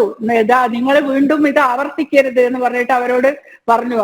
പിന്നെ അത്ര പോലും ജനങ്ങൾ പോലും അതിൽ കാര്യമായിട്ട് നോക്കിയിട്ടുണ്ടായിരുന്നു. ഇന്ത്യക്ക് അകത്തുള്ള ഇപ്പൊ ഈ ഉത്തരേന്ത്യയിലുള്ള ആൾക്കാർക്ക് അതിന്റെ വേദന അറിയാം, എന്താണ് മുറിവ്, എന്താണ് രാഷ്ട്രം വെട്ടിപ്പൊളിച്ചാല്. നമ്മളെ സൗത്ത് ഇന്ത്യയിലുള്ള ആൾക്കാർക്ക് ഇതിനെപ്പറ്റി ഒരു രൂപവും ഇല്ല. ഇപ്പൊ നമ്മള് പിന്നെ പഞ്ചാബികളെ കാര്യം ഞാൻ എപ്പോഴും എടുത്ത് പറയട്ടെ, അവരാണ് ഏറ്റവും അധികം വിഷമിച്ച ആ സമയത്ത്. കാരണം അവർക്കാണ് എല്ലാത്തിലും അവരുടെ ഇപ്പോഴും അവരെല്ലാം ഈ ഡ്രോണുകൾ ഉള്ളത് കാരണം പിന്നെ അവരുടെ ക്യാമ്പുകളിലേക്ക് മിലിറ്ററി വീടുകളിൽ നിന്ന് മാറി ക്യാമ്പുകളിൽ നിന്ന് തിരിച്ചവര് വീട്ടിലേക്ക് പോയിട്ടില്ല. എപ്പോഴും ബോർഡറിൽ ഇരിക്കുന്ന ആൾക്കാര് നമ്മൾക്ക് സങ്കല്പിക്കാൻ പറ്റുമോ അത് ഒരു യുദ്ധകാലത്തില്? പിന്നെ ജാതി പറയണമെന്ന് പറയുമ്പോ ഞാൻ ചോദിക്കട്ടെ, ഇപ്പൊ പറയും പിന്നെ മഹാത്മാഗാന്ധിയെ വെടിവെച്ച് കൊന്ന ഗാത്തുറാൻ ഗോഡ്സേനെ പറ്റിയിട്ട് പറയണേ സിലബസ് മാറ്റി NCERT-യില്. അപ്പൊ അതിലെന്തുകൊണ്ട് ഈ സിലബസ് അങ്ങനെ ഗോഡ്സെ എന്ന ഒരാള് ഗാന്ധിജി ഹിന്ദു ആയിരുന്നു, ഗോഡ്സെ ഹിന്ദു ആയിരുന്നു അല്ലെ? മുസ്ലിം അല്ലല്ലോ ഗാന്ധിജി, ക്രിസ്ത്യൻ അല്ലല്ലോ. അപ്പൊ ഈ ഗാന്ധിജിയെ കൊന്നത് ഗോഡ്സെ എന്നൊരു ഹിന്ദു ആയിരുന്നു. Why did that? അതെന്തിനു നമ്മൾ കുട്ടികളെ പഠിപ്പിച്ചു ഇത്ര കൊല്ലം? കഴിഞ്ഞ കൊല്ലാണ് ടെക്സ്റ്റ് ബുക്കിൽ മാറ്റിയത്. ഹിന്ദു മുസ്ലിം അല്ലെ, ഹിന്ദു എന്തുകൊണ്ട് ഇത് ചെയ്തു? ഹിന്ദുവിന് എന്തായിരുന്നു ഗാന്ധിജി? ആ ആളെ പേര് വെക്കണം, അല്ലെങ്കിൽ ആ പ്രസ്ഥാനത്തിന്റെ പേര് വെക്കണം. അയാൾ അന്ന് ഹിന്ദു മഹാസഭയിൽ പോലും പുറത്തു വന്ന ആളാണെന്നാണ് പറയുന്നത്. പക്ഷെ നമ്മള് ജാതിയെ പറ്റി എന്നും പറയും.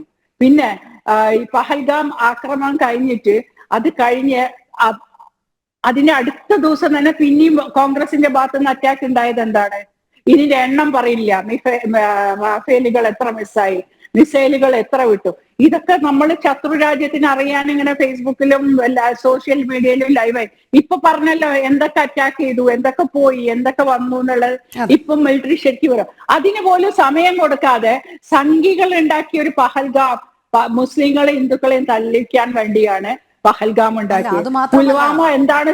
ആദ്യം ആ മതത്തിന്റെ ചീട്ടിറക്കി നോക്കി, അതും നടക്കാതായപ്പോൾ ഇപ്പോൾ ഇന്റലിജൻസ് ബ്യൂറോയെ പഴി പറയുന്നു. പക്ഷേ അങ്ങനെയാണെങ്കിൽ മുംബൈ ഭീകരാക്രമണം ഉണ്ടായപ്പോൾ ഇതേ ഇന്റലിജൻസ് ബ്യൂറോ എവിടെയായിരുന്നു എന്നുള്ള ചോദ്യമാണ് വരുന്നത്. തിരികെ ചർച്ചയിലേക്ക്. ശ്രീ RV ബാബു, ഇവിടെ പഹൽഗാം ഭീകരാക്രമണത്തിന് ശേഷം കോൺഗ്രസ് അതിൻ്റെ പ്രതിപക്ഷ ധർമ്മം നിർവഹിച്ചു. പക്ഷേ ആ അവസരം മുതലെടുത്ത് കോൺഗ്രസിനെ ആക്രമിക്കാൻ ശ്രമിച്ചത് BJP ആണ്. അതോടൊപ്പം ഇതിൽ മതം കയറ്റിയതും BJP ആണ്. അത് അവരുടെ രാഷ്ട്രീയ കുതന്ത്രമാണ് എന്നുള്ള ആരോപണമാണ് പ്രതിപക്ഷത്തിൻ്റെ ഭാഗത്തു നിന്നും ഉണ്ടാകുന്നത്. എങ്ങനെ കാണാം?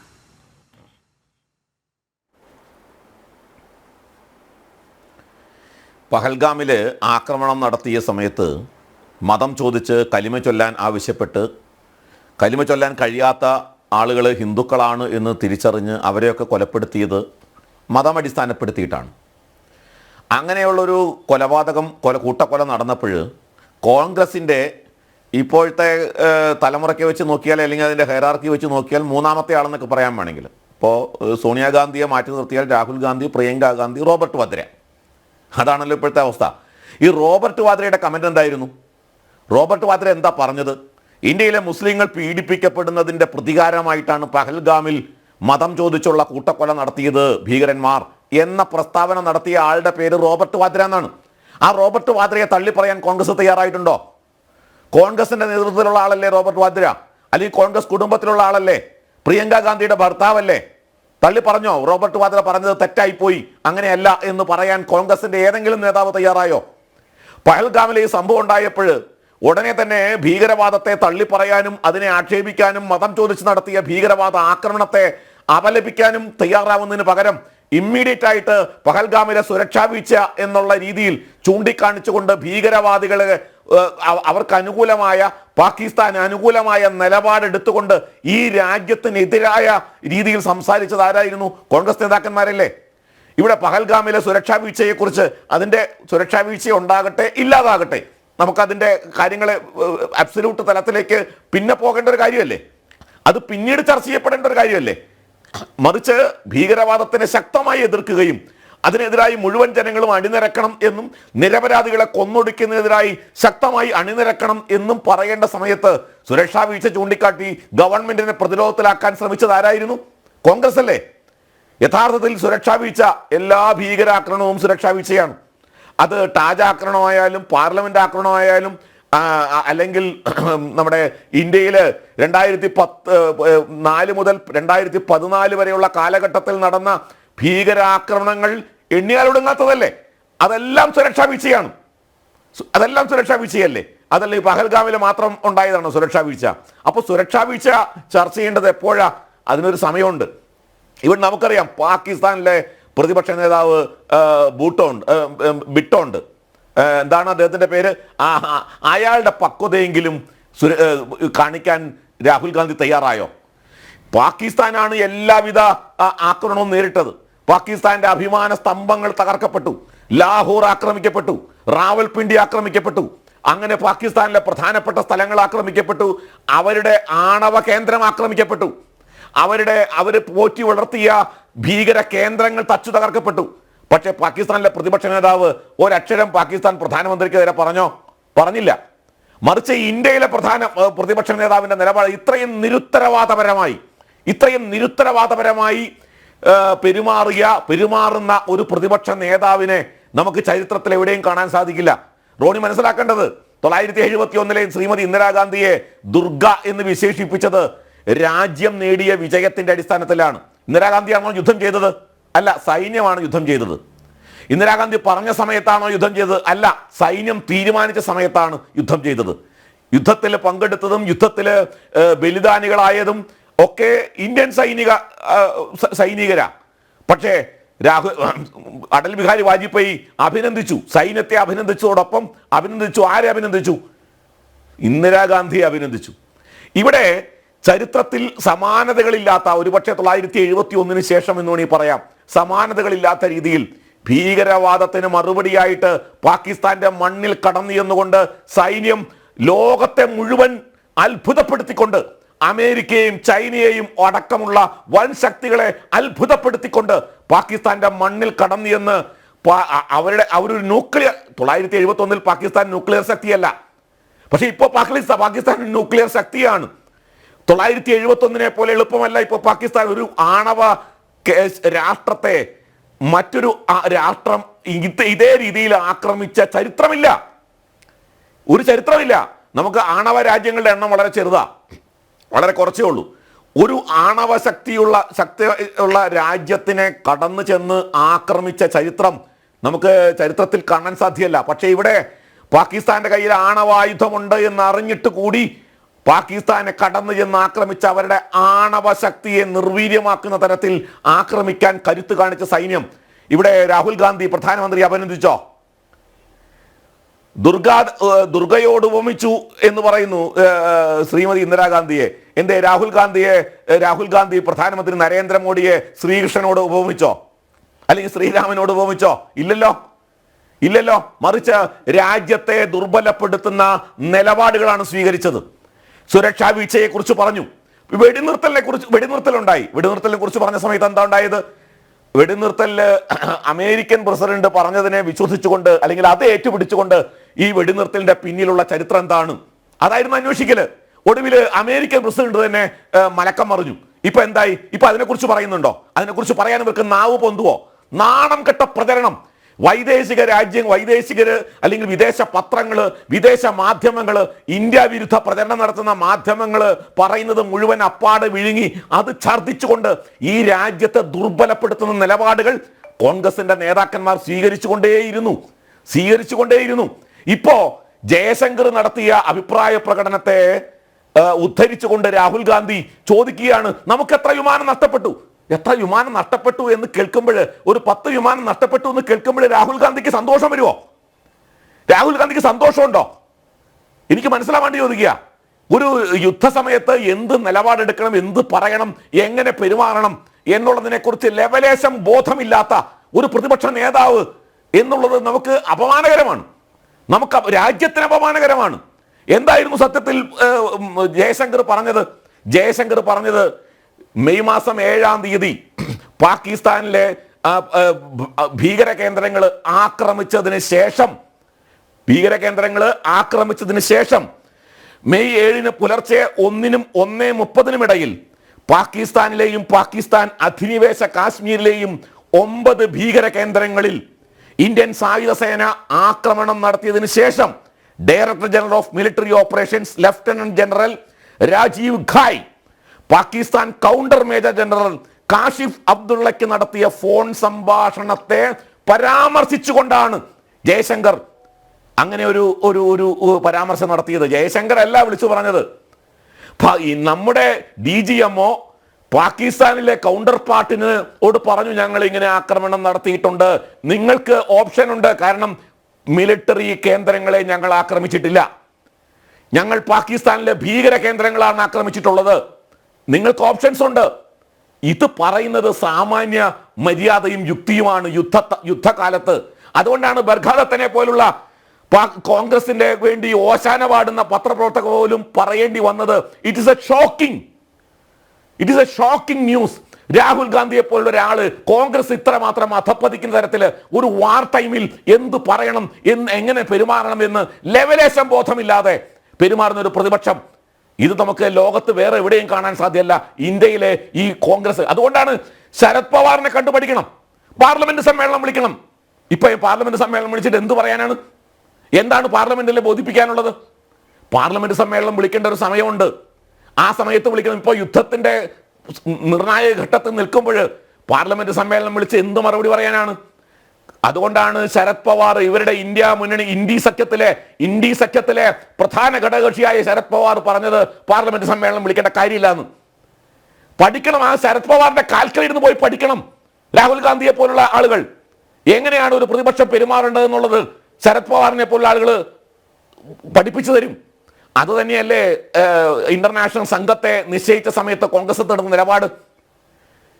ഫോറിൻ അഫയേഴ്സിന്റെ ചെയർമാൻ, ആ കാര്യങ്ങൾ നോക്കുന്ന അതിന്റെ കമ്മിറ്റി ചെയർമാനാണ് ശശി തരൂർ എന്നിരിക്കെ ശശി തരൂരിന്റെ പേര് പറയാൻ ഇവരെന്താ മടി കാണിച്ചത്? ശശി തരൂർ എന്ത് തെറ്റാ ചെയ്തത്? രാജ്യത്തിന്റെ നിലപാടിനോടൊപ്പം നിന്നു എന്നുള്ള തെറ്റല്ലേ ശശി തരൂർ ചെയ്തത്? രാജ്യത്തിന്റെ നിലപാടിനെ സപ്പോർട്ട് ചെയ്തു എന്നുള്ള തെറ്റല്ലേ ചെയ്തത്? ഒരു യുദ്ധം നടക്കുന്ന സമയത്ത് രാജ്യത്തിന്റെ നിലപാടിനോടൊപ്പം നിൽക്കണം. ഇത്തരത്തിലുള്ള അപവാദങ്ങളും ആക്ഷേപങ്ങളും ഉന്നയിക്കുന്നത് തെറ്റാണ് എന്ന് ശശി തരൂർ പറഞ്ഞപ്പോ ശശി തരൂരിന്റെ പേര് വെട്ടി. എന്തേ കോൺഗ്രസ് ഇവിടെ രാഹുൽ ഗാന്ധിയുടെ പേര് കോൺഗ്രസ് കൊടുക്കാതിരുന്നത്? കോൺഗ്രസ് കൊടുത്ത ലിസ്റ്റിൽ രാഹുൽ ഗാന്ധി എന്താ ഇല്ലാതെയായി പോയത്? എന്തേ രാഹുൽ ഗാന്ധിക്ക് ഈ ഒരു സംഘത്തിൽ അംഗമാകാൻ കഴിയാതെ പോയത്? എന്തേ രാഹുൽ ഗാന്ധിയുടെ പേര് കൊടുത്തില്ല? രാഹുൽ ഗാന്ധി പോയാൽ എന്ത് സംഭവിക്കുന്നു കോൺഗ്രസിന് തന്നെ അറിയാം. കാരണം വിദേശങ്ങളിൽ പോയി രാജ്യത്തിനെതിരായി നിരവധി പ്രസംഗങ്ങൾ നടത്തിയിട്ടുള്ള ആളാണ് രാഹുൽ ഗാന്ധി. അമേരിക്കയിൽ പോയി രാജ്യത്തിനെതിരായി രാജ്യവിരുദ്ധ പ്രസംഗങ്ങൾ നടത്തിയതിന്റെ ഒട്ടനവധി ഉദാഹരണങ്ങളുണ്ട്. രാഷ്ട്ര താല്പര്യങ്ങൾക്കെതിരെ നിലകൊണ്ട ഒട്ടനവധി ഉദാഹരണങ്ങളുണ്ട്. അപ്പോൾ അതെല്ലാം മുൻകൂട്ടി കണ്ടുകൊണ്ട് കോൺഗ്രസിന് തന്നെ തോന്നിക്കാണണം ഒരു പക്ഷേ ഇയാൾ പോയാൽ ശരിയാവില്ല എന്ന്. പിന്നെ കോൺഗ്രസ് കൊടുത്ത ലിസ്റ്റ് പാകിസ്ഥാനുമായി ബന്ധപ്പെട്ട വിഷയങ്ങളിൽ ആരോപണ വിധേയരായി നിൽക്കുന്ന ആളുകൾ, അവരുടെ ലിസ്റ്റ് പേര് കൊടുക്കാൻ എങ്ങനെ കോൺഗ്രസിന് തോന്നി?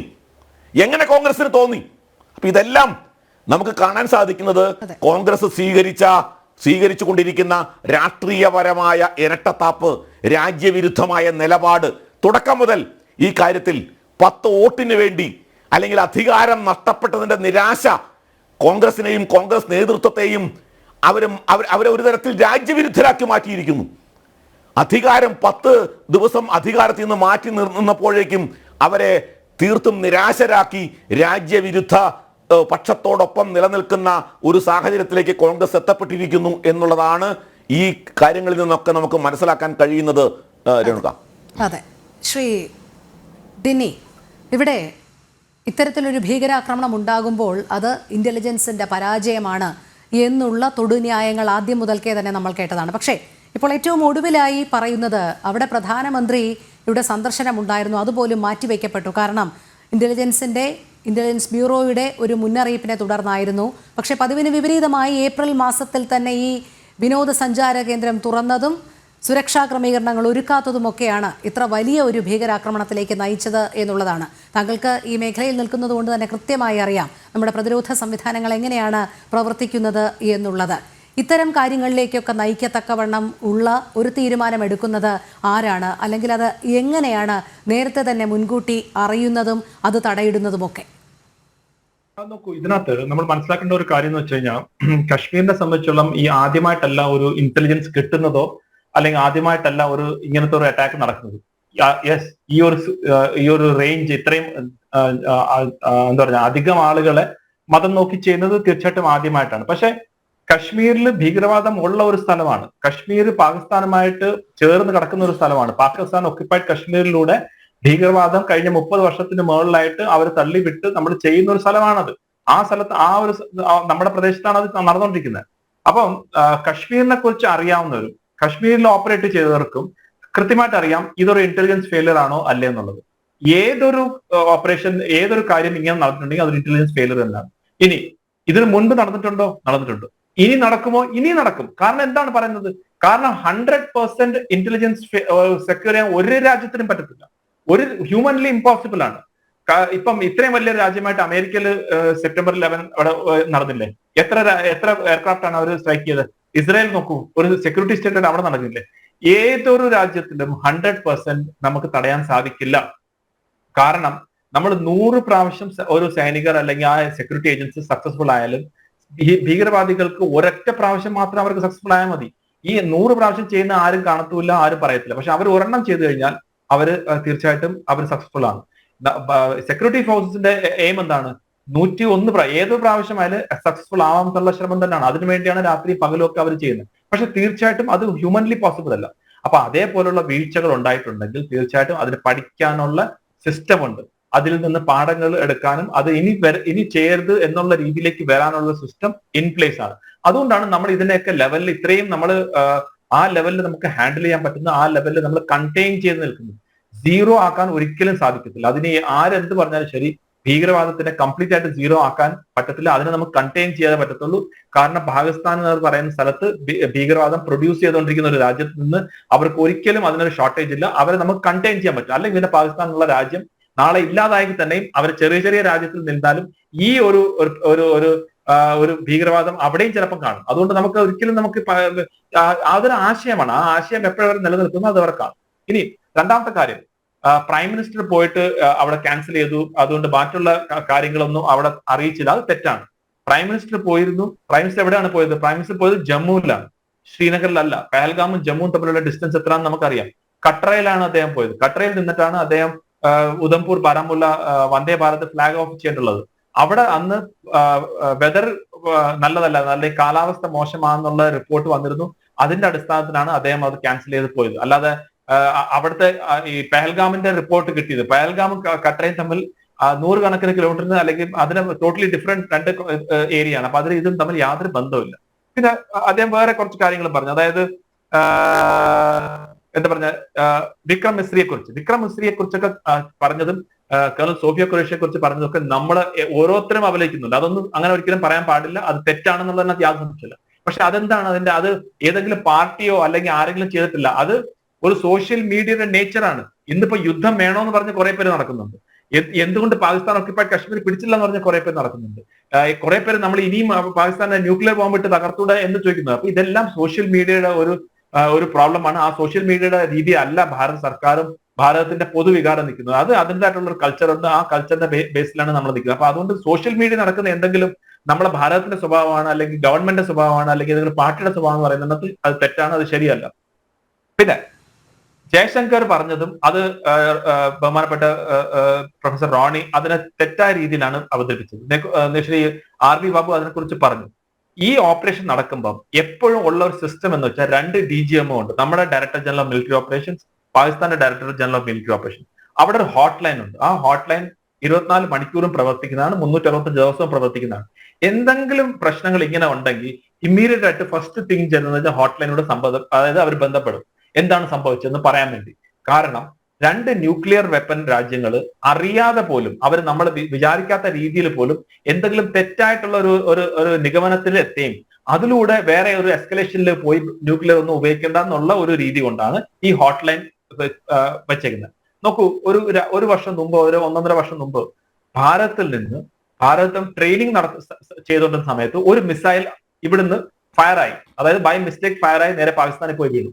ഇമ്മീഡിയറ്റ്ലി നമ്മൾ DGMO ലെവലിൽ സംസാരിച്ചു, ഇത് ഞങ്ങൾ ഫയർ ചെയ്തതല്ല, ഇത് ബൈ മിസ്റ്റേക്ക് പോയതാണ്, അതുകൊണ്ട് നിങ്ങൾ അതിന് വേറെ ആക്ഷൻ എടുക്കണ്ടെന്ന് പറഞ്ഞ് അവർക്കത് മനസ്സിലായി, അത് അവർ ഡിഫ്യൂസ് ചെയ്തു. അപ്പൊ ഇതുപോലുള്ള സിസ്റ്റം എപ്പോഴും ഉണ്ട്. അപ്പൊ ഈ ഓപ്പറേഷൻ നമ്മൾ ചെയ്തപ്പോൾ നമ്മൾ എന്താണ് പറഞ്ഞത്? നമ്മുടെ ടാർഗറ്റ് ഭീകരവാദി ക്യാമ്പുകളും ഭീകരവാദികളാണ്, പാകിസ്ഥാൻ മിലിറ്ററി അല്ല എന്ന് വ്യക്തമായിട്ട് പറഞ്ഞു. നമ്മൾ സിവിലിയൻസിനെ ടാർഗറ്റ് ചെയ്തില്ല എന്നും വ്യക്തമായി പറഞ്ഞു. തേർഡ് തിങ് നമ്മൾ എന്താ പറഞ്ഞത്? നമ്മൾ ഇതിനെ എസ്കലേറ്ററി അല്ലെങ്കിൽ നമ്മൾ ഇതിനെ ഒരു യുദ്ധത്തിലേക്ക് തള്ളിവിടണം എന്നുള്ള ആഗ്രഹമില്ല എന്ന് നമ്മളിത് ഓപ്പറേഷൻ ലോഞ്ച് ചെയ്ത സമയത്ത് തന്നെ നമ്മൾ പറഞ്ഞു.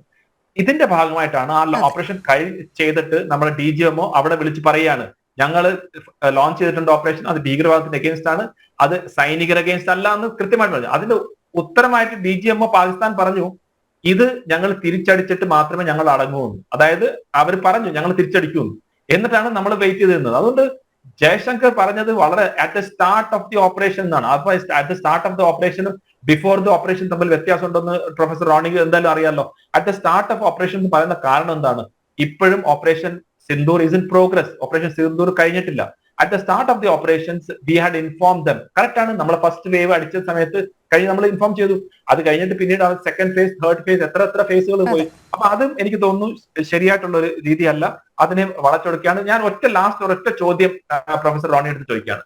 അദ്ദേഹം ഒരു പ്രൊഫസറാണ്, അദ്ദേഹത്തിന് ഹൈ ഇന്റലക്ച്വൽ ഉണ്ട് എന്ന് എനിക്ക് വിശ്വസിക്കുന്നു. പ്രൊഫസർ റോണി, നമ്മളെ ഭാരതത്തിൽ ഇപ്പം കാഷ്വാലിറ്റീസ് ഉണ്ടായിട്ടുണ്ട് എന്ന് നമ്മൾ പറയുകയാണെങ്കിൽ അത് പാകിസ്ഥാനെ ഹെൽപ്പ് ചെയ്യുമോ ഇല്ലയോ? അങ്ങയുടെ അഭിപ്രായം എന്താണ്? അത് ഹെൽപ്പ് ചെയ്യുമോ ഇല്ലയോ? അതെ, ശ്രീ റോണി കെ ബേബി, അത് തന്നെയാണ്. അതായത് ആ ചോദ്യം ഒന്ന് അദ്ദേഹത്തിന് ആൻസർ ചെയ്താൽ നന്നായിരിക്കും. ആൻസർ ഇവിടെ ഈ പിന്നെ ജയശങ്കറുമായി ബന്ധപ്പെട്ട് വന്ന സ്റ്റേറ്റ്മെന്റ് അതിനകത്ത് ഇവിടെ ക്ലാരിഫിക്കേഷൻ ഇപ്പൊ നൽകി കഴിഞ്ഞു. അല്ല, എന്റെ ആ ചോദ്യത്തിന് പ്രൊഫസർ റോണി ആ ഒരു ചോദ്യം ഞാൻ ആൻസറിലേക്ക് വരിക. ഇപ്പോൾ ജയശങ്കർ ആദ്യം പറഞ്ഞ start of the military operation എന്നാണ് പറഞ്ഞത്. അതിന് പിന്നീട് മിനിസ്റ്റർ ഓഫ് എക്സ്റ്റേണൽ അഫയേഴ്സ് അതൊരു കൺഫ്യൂഷൻ ഉണ്ടായി കഴിഞ്ഞപ്പോൾ രാഹുൽ ഗാന്ധിയുടെ സ്റ്റേറ്റ്മെന്റ് വന്നപ്പോൾ അതിന് മറുപടിയായിട്ട് എക്സ്റ്റേണൽ അഫയേഴ്സ് അതിനൊരു ക്ലാരിഫിക്കേഷൻ നടത്തി. രാഹുൽ ഗാന്ധി ചോദിച്ച ചോദ്യം, അദ്ദേഹം ഇവിടെ നമ്മൾ ചില ഭാഗങ്ങൾ മാത്രം അടർത്തിയെടുത്ത് പറയുമ്പോഴാണ് പ്രശ്നം. രാഹുൽ ഗാന്ധി ജയശങ്കർ പറഞ്ഞ പ്രസ്താവനയ്ക്ക് മറുപടിയായി നമ്മൾ മുൻകൂട്ടി അറിയിച്ചുകൊണ്ടാണ് ഇങ്ങനെ. ഞാൻ പറയാം രാഹുൽ ഗാന്ധി ഇന്നും അത് ആവർത്തിച്ചിരിക്കുകയാണ്. മുൻകൂട്ടി ആവർത്തിച്ചിരിക്കുകയാണ്. ഇല്ല, എന്റെ ഒരു ശ്രദ്ധയിൽ വന്നിട്ടില്ല കേട്ടോ. ഇന്ന് ഈ ministry of external affairs clarification നൽകിയതിനു ശേഷം ഞങ്ങളുടെ ഔദ്യോഗികമായി കോൺഗ്രസ് ഈ ഒരു വിഷയം ഉന്നയിച്ചിട്ടില്ല. രാഹുൽ ഗാന്ധി പറഞ്ഞിട്ടുണ്ട്. രാഹുൽ ഗാന്ധി വീണ്ടും ഒരു ട്വീറ്റ് ചെയ്തിട്ടുണ്ട്. അതെ, ജയശങ്കറിന്റെ ഡെഫനിങ് എന്ന് പറഞ്ഞിട്ട്, അതായത് ജയശങ്കർ എന്തുകൊണ്ടാണ് മിണ്ടാതിരിക്കുന്നത് എന്നുള്ള രീതിയിലാണ് അദ്ദേഹം പറഞ്ഞിട്ടുണ്ട്. അദ്ദേഹം വീണ്ടും പറഞ്ഞു അതിനകത്ത് അതൊരു സ്വാഭാവികമായിട്ടുള്ള സംശയം. കാരണം ജയശങ്കർ ഒരു സ്റ്റേറ്റ്മെന്റ് നടത്തിയെങ്കിൽ അതിന്റെ അകത്ത് ക്ലാരിഫിക്കേഷൻ നടത്തേണ്ടത് മിനിസ്റ്റർ ഓഫ് എക്സ്റ്റേണൽ അഫയേഴ്സ് അല്ല, അദ്ദേഹം തന്നെയാണ് അത് ക്ലാരിഫൈ ചെയ്യേണ്ടത്. അദ്ദേഹം അറ്റ് ദ സ്റ്റാർട്ട്, നമുക്കൊക്കെ അറിയാം അറ്റ് ദ സ്റ്റാർട്ട് എന്ന് പറഞ്ഞാൽ അത് തുടങ്ങുമ്പോൾ നൽകിയ ഇൻഫോർമേഷൻ ആണ്. അപ്പോൾ മിനിസ്റ്റർ ഓഫ് എക്സ്റ്റേണൽ അഫയേഴ്സ് അല്ല അതിന് ക്ലാരിഫിക്കേഷൻ നടത്തി, അദ്ദേഹം തന്നെ വേണം. അതാണ് നമ്മൾ ആവശ്യപ്പെടുന്നത്. എന്താ തെറ്റിരിക്കുന്നത്? അദ്ദേഹം ഒരു ഉത്തരവാദിത്തപ്പെട്ട പോസ്റ്റാണ്, വളരെ നിസ്സാര പോസ്റ്റ് അല്ല. ഇന്ത്യയുടെ വിദേശകാര്യമന്ത്രി എന്ന് പറഞ്ഞാൽ ലോകം മുഴുവൻ ശ്രദ്ധിക്കുന്ന ഒരു പരാമർശം അദ്ദേഹത്തിന്റെ ഭാഗത്തുണ്ടായപ്പോൾ അദ്ദേഹം തന്നെ അതിനകത്ത് ക്ലാരിഫൈ ചെയ്യണമെന്ന് ഇന്ത്യയുടെ പ്രതിപക്ഷ നേതാവ് പറഞ്ഞതിന്റെ അകത്ത് ഒരു തെറ്റും എനിക്ക് പറയുന്നില്ല. പിന്നെ ബഹുമാനപ്പെട്ട ശ്രീ ബാബു അദ്ദേഹം പറഞ്ഞു ഇവിടെ പ്രതിപക്ഷം ഒരു ഉത്തരവാദിത്വ ബോധമൊന്നും ഇല്ലാതെ. പ്രൊഫസർ റോണി എന്റെ ക്വസ്റ്റ്യൻ ആൻസർ ചെയ്തില്ല, സോറി, ഞാൻ ഇന്ററപ്റ്റ് ചെയ്ത എന്റെ ശൈലിയല്ല. എന്റെ ചോദ്യം ഇത്രേ ഉള്ളായിരുന്നു.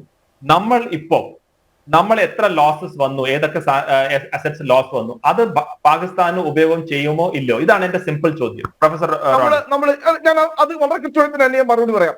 ജയശങ്കറുടെ സ്റ്റേറ്റ്മെന്റിന് മറുപടിയായി ശ്രീ രാഹുൽ ഗാന്ധി പറഞ്ഞു, നമ്മൾ മുൻകൂട്ടി അറിയിച്ചിട്ട് പാകിസ്ഥാനെ ആക്രമിക്കാൻ പോയി കഴിഞ്ഞാൽ അവർ അതിനുള്ള ഡിഫൻസീവ് മെക്കാനിസം എടുക്കും, നമ്മുടെ ഈ പറയുന്ന വിമാനങ്ങളൊക്കെ അവർ ആക്രമിക്കാൻ സാധ്യതയുണ്ട്, നമുക്ക് അങ്ങനെ എന്തെങ്കിലും നഷ്ടം അങ്ങനെ ഉണ്ടായിട്ടുണ്ടോ എന്ന് ചോദിക്കുന്നതിന് തന്നെ തെറ്റിരിക്കുന്നത്. അത് നമ്മൾ ഡിസ്ക്ലോസ്, ഇപ്പൊ നമുക്ക് എത്ര അസറ്റ്സ് നഷ്ടമായി എന്ന് ഡിസ്ക്ലോസ് ചെയ്യുന്നത് പാകിസ്ഥാന് ഗുണകരമാണോ അല്ലയോ? ഇല്ല, തീർച്ചയായിട്ടും. കാരണം നമ്മളെ ഒരു രാജ്യ സുരക്ഷയുമായി ബന്ധപ്പെട്ട്, കാരണം ഇങ്ങനെയുള്ള മിലിറ്ററി ഓപ്പറേഷൻസിൽ ഇങ്ങനത്തെ വിവരങ്ങൾ നമുക്ക് പുറത്തു പറയാൻ കഴിയില്ല. എക്സാക്ട്ലി, അത്രേ ഉള്ളൂ. അത് തന്നെയാണ് പ്രൊഫസർ റോണി എന്ന് പറഞ്ഞ, അതാണ് സത്യം. അതായത് നമ്മളിപ്പോ ഓപ്പറേഷൻ നടക്കുന്ന സമയത്ത് നമ്മളെ മിലിറ്ററിയുടെ പല കാര്യങ്ങളും ഇപ്പൊ പറയാൻ സാധിക്കില്ല. അത് തന്നെയാണ് ഈവൻ ഇഫ് നമുക്ക് നഷ്ടമുണ്ടെങ്കിൽ പോലും അത് പുറത്തു പറയാൻ പാടില്ല.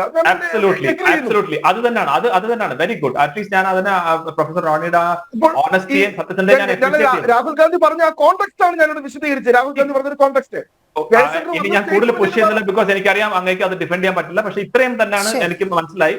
ദാറ്റ് ഒരു കാരണവശാലും നമ്മുടെ രാജ്യത്തിന്റെ ഇപ്പോഴത്തെ അവസ്ഥ വെച്ച് ഒരു കാരണവശാലും നമുക്ക് എന്തൊക്കെ ലോസസ് നടന്നു, ഏതൊക്കെ അസറ്റ്സ് ആണ് ഉപയോഗിച്ചത്, ഏതൊക്കെ പ്ലെയിനുകളാണ് ഉപയോഗിച്ചത്, ഏതൊക്കെ ബേസിൽ നിന്നാണ് അവർ പോയത്, ഇതൊന്നും ഇപ്പം പറയാൻ പറ്റുന്ന സമയമല്ല.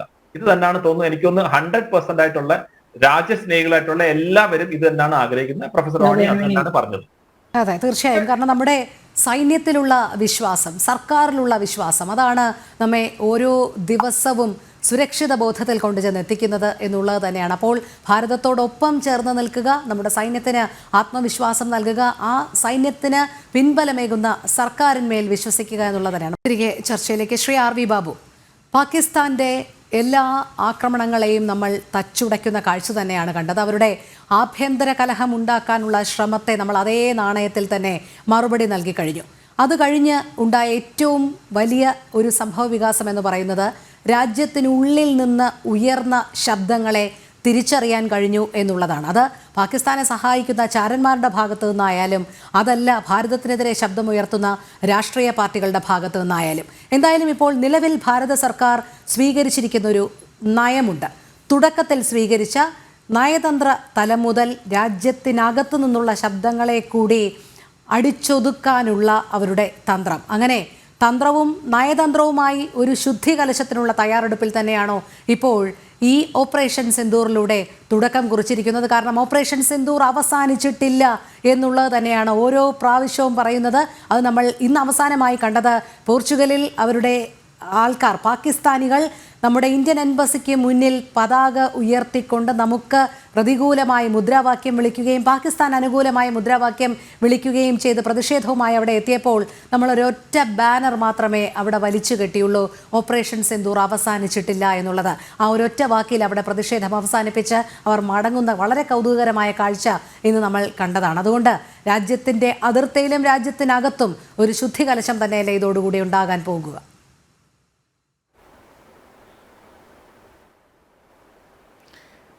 ഒരു ശുദ്ധീകലശം പൂർണ്ണമായിട്ടും അസാധ്യമാണ്.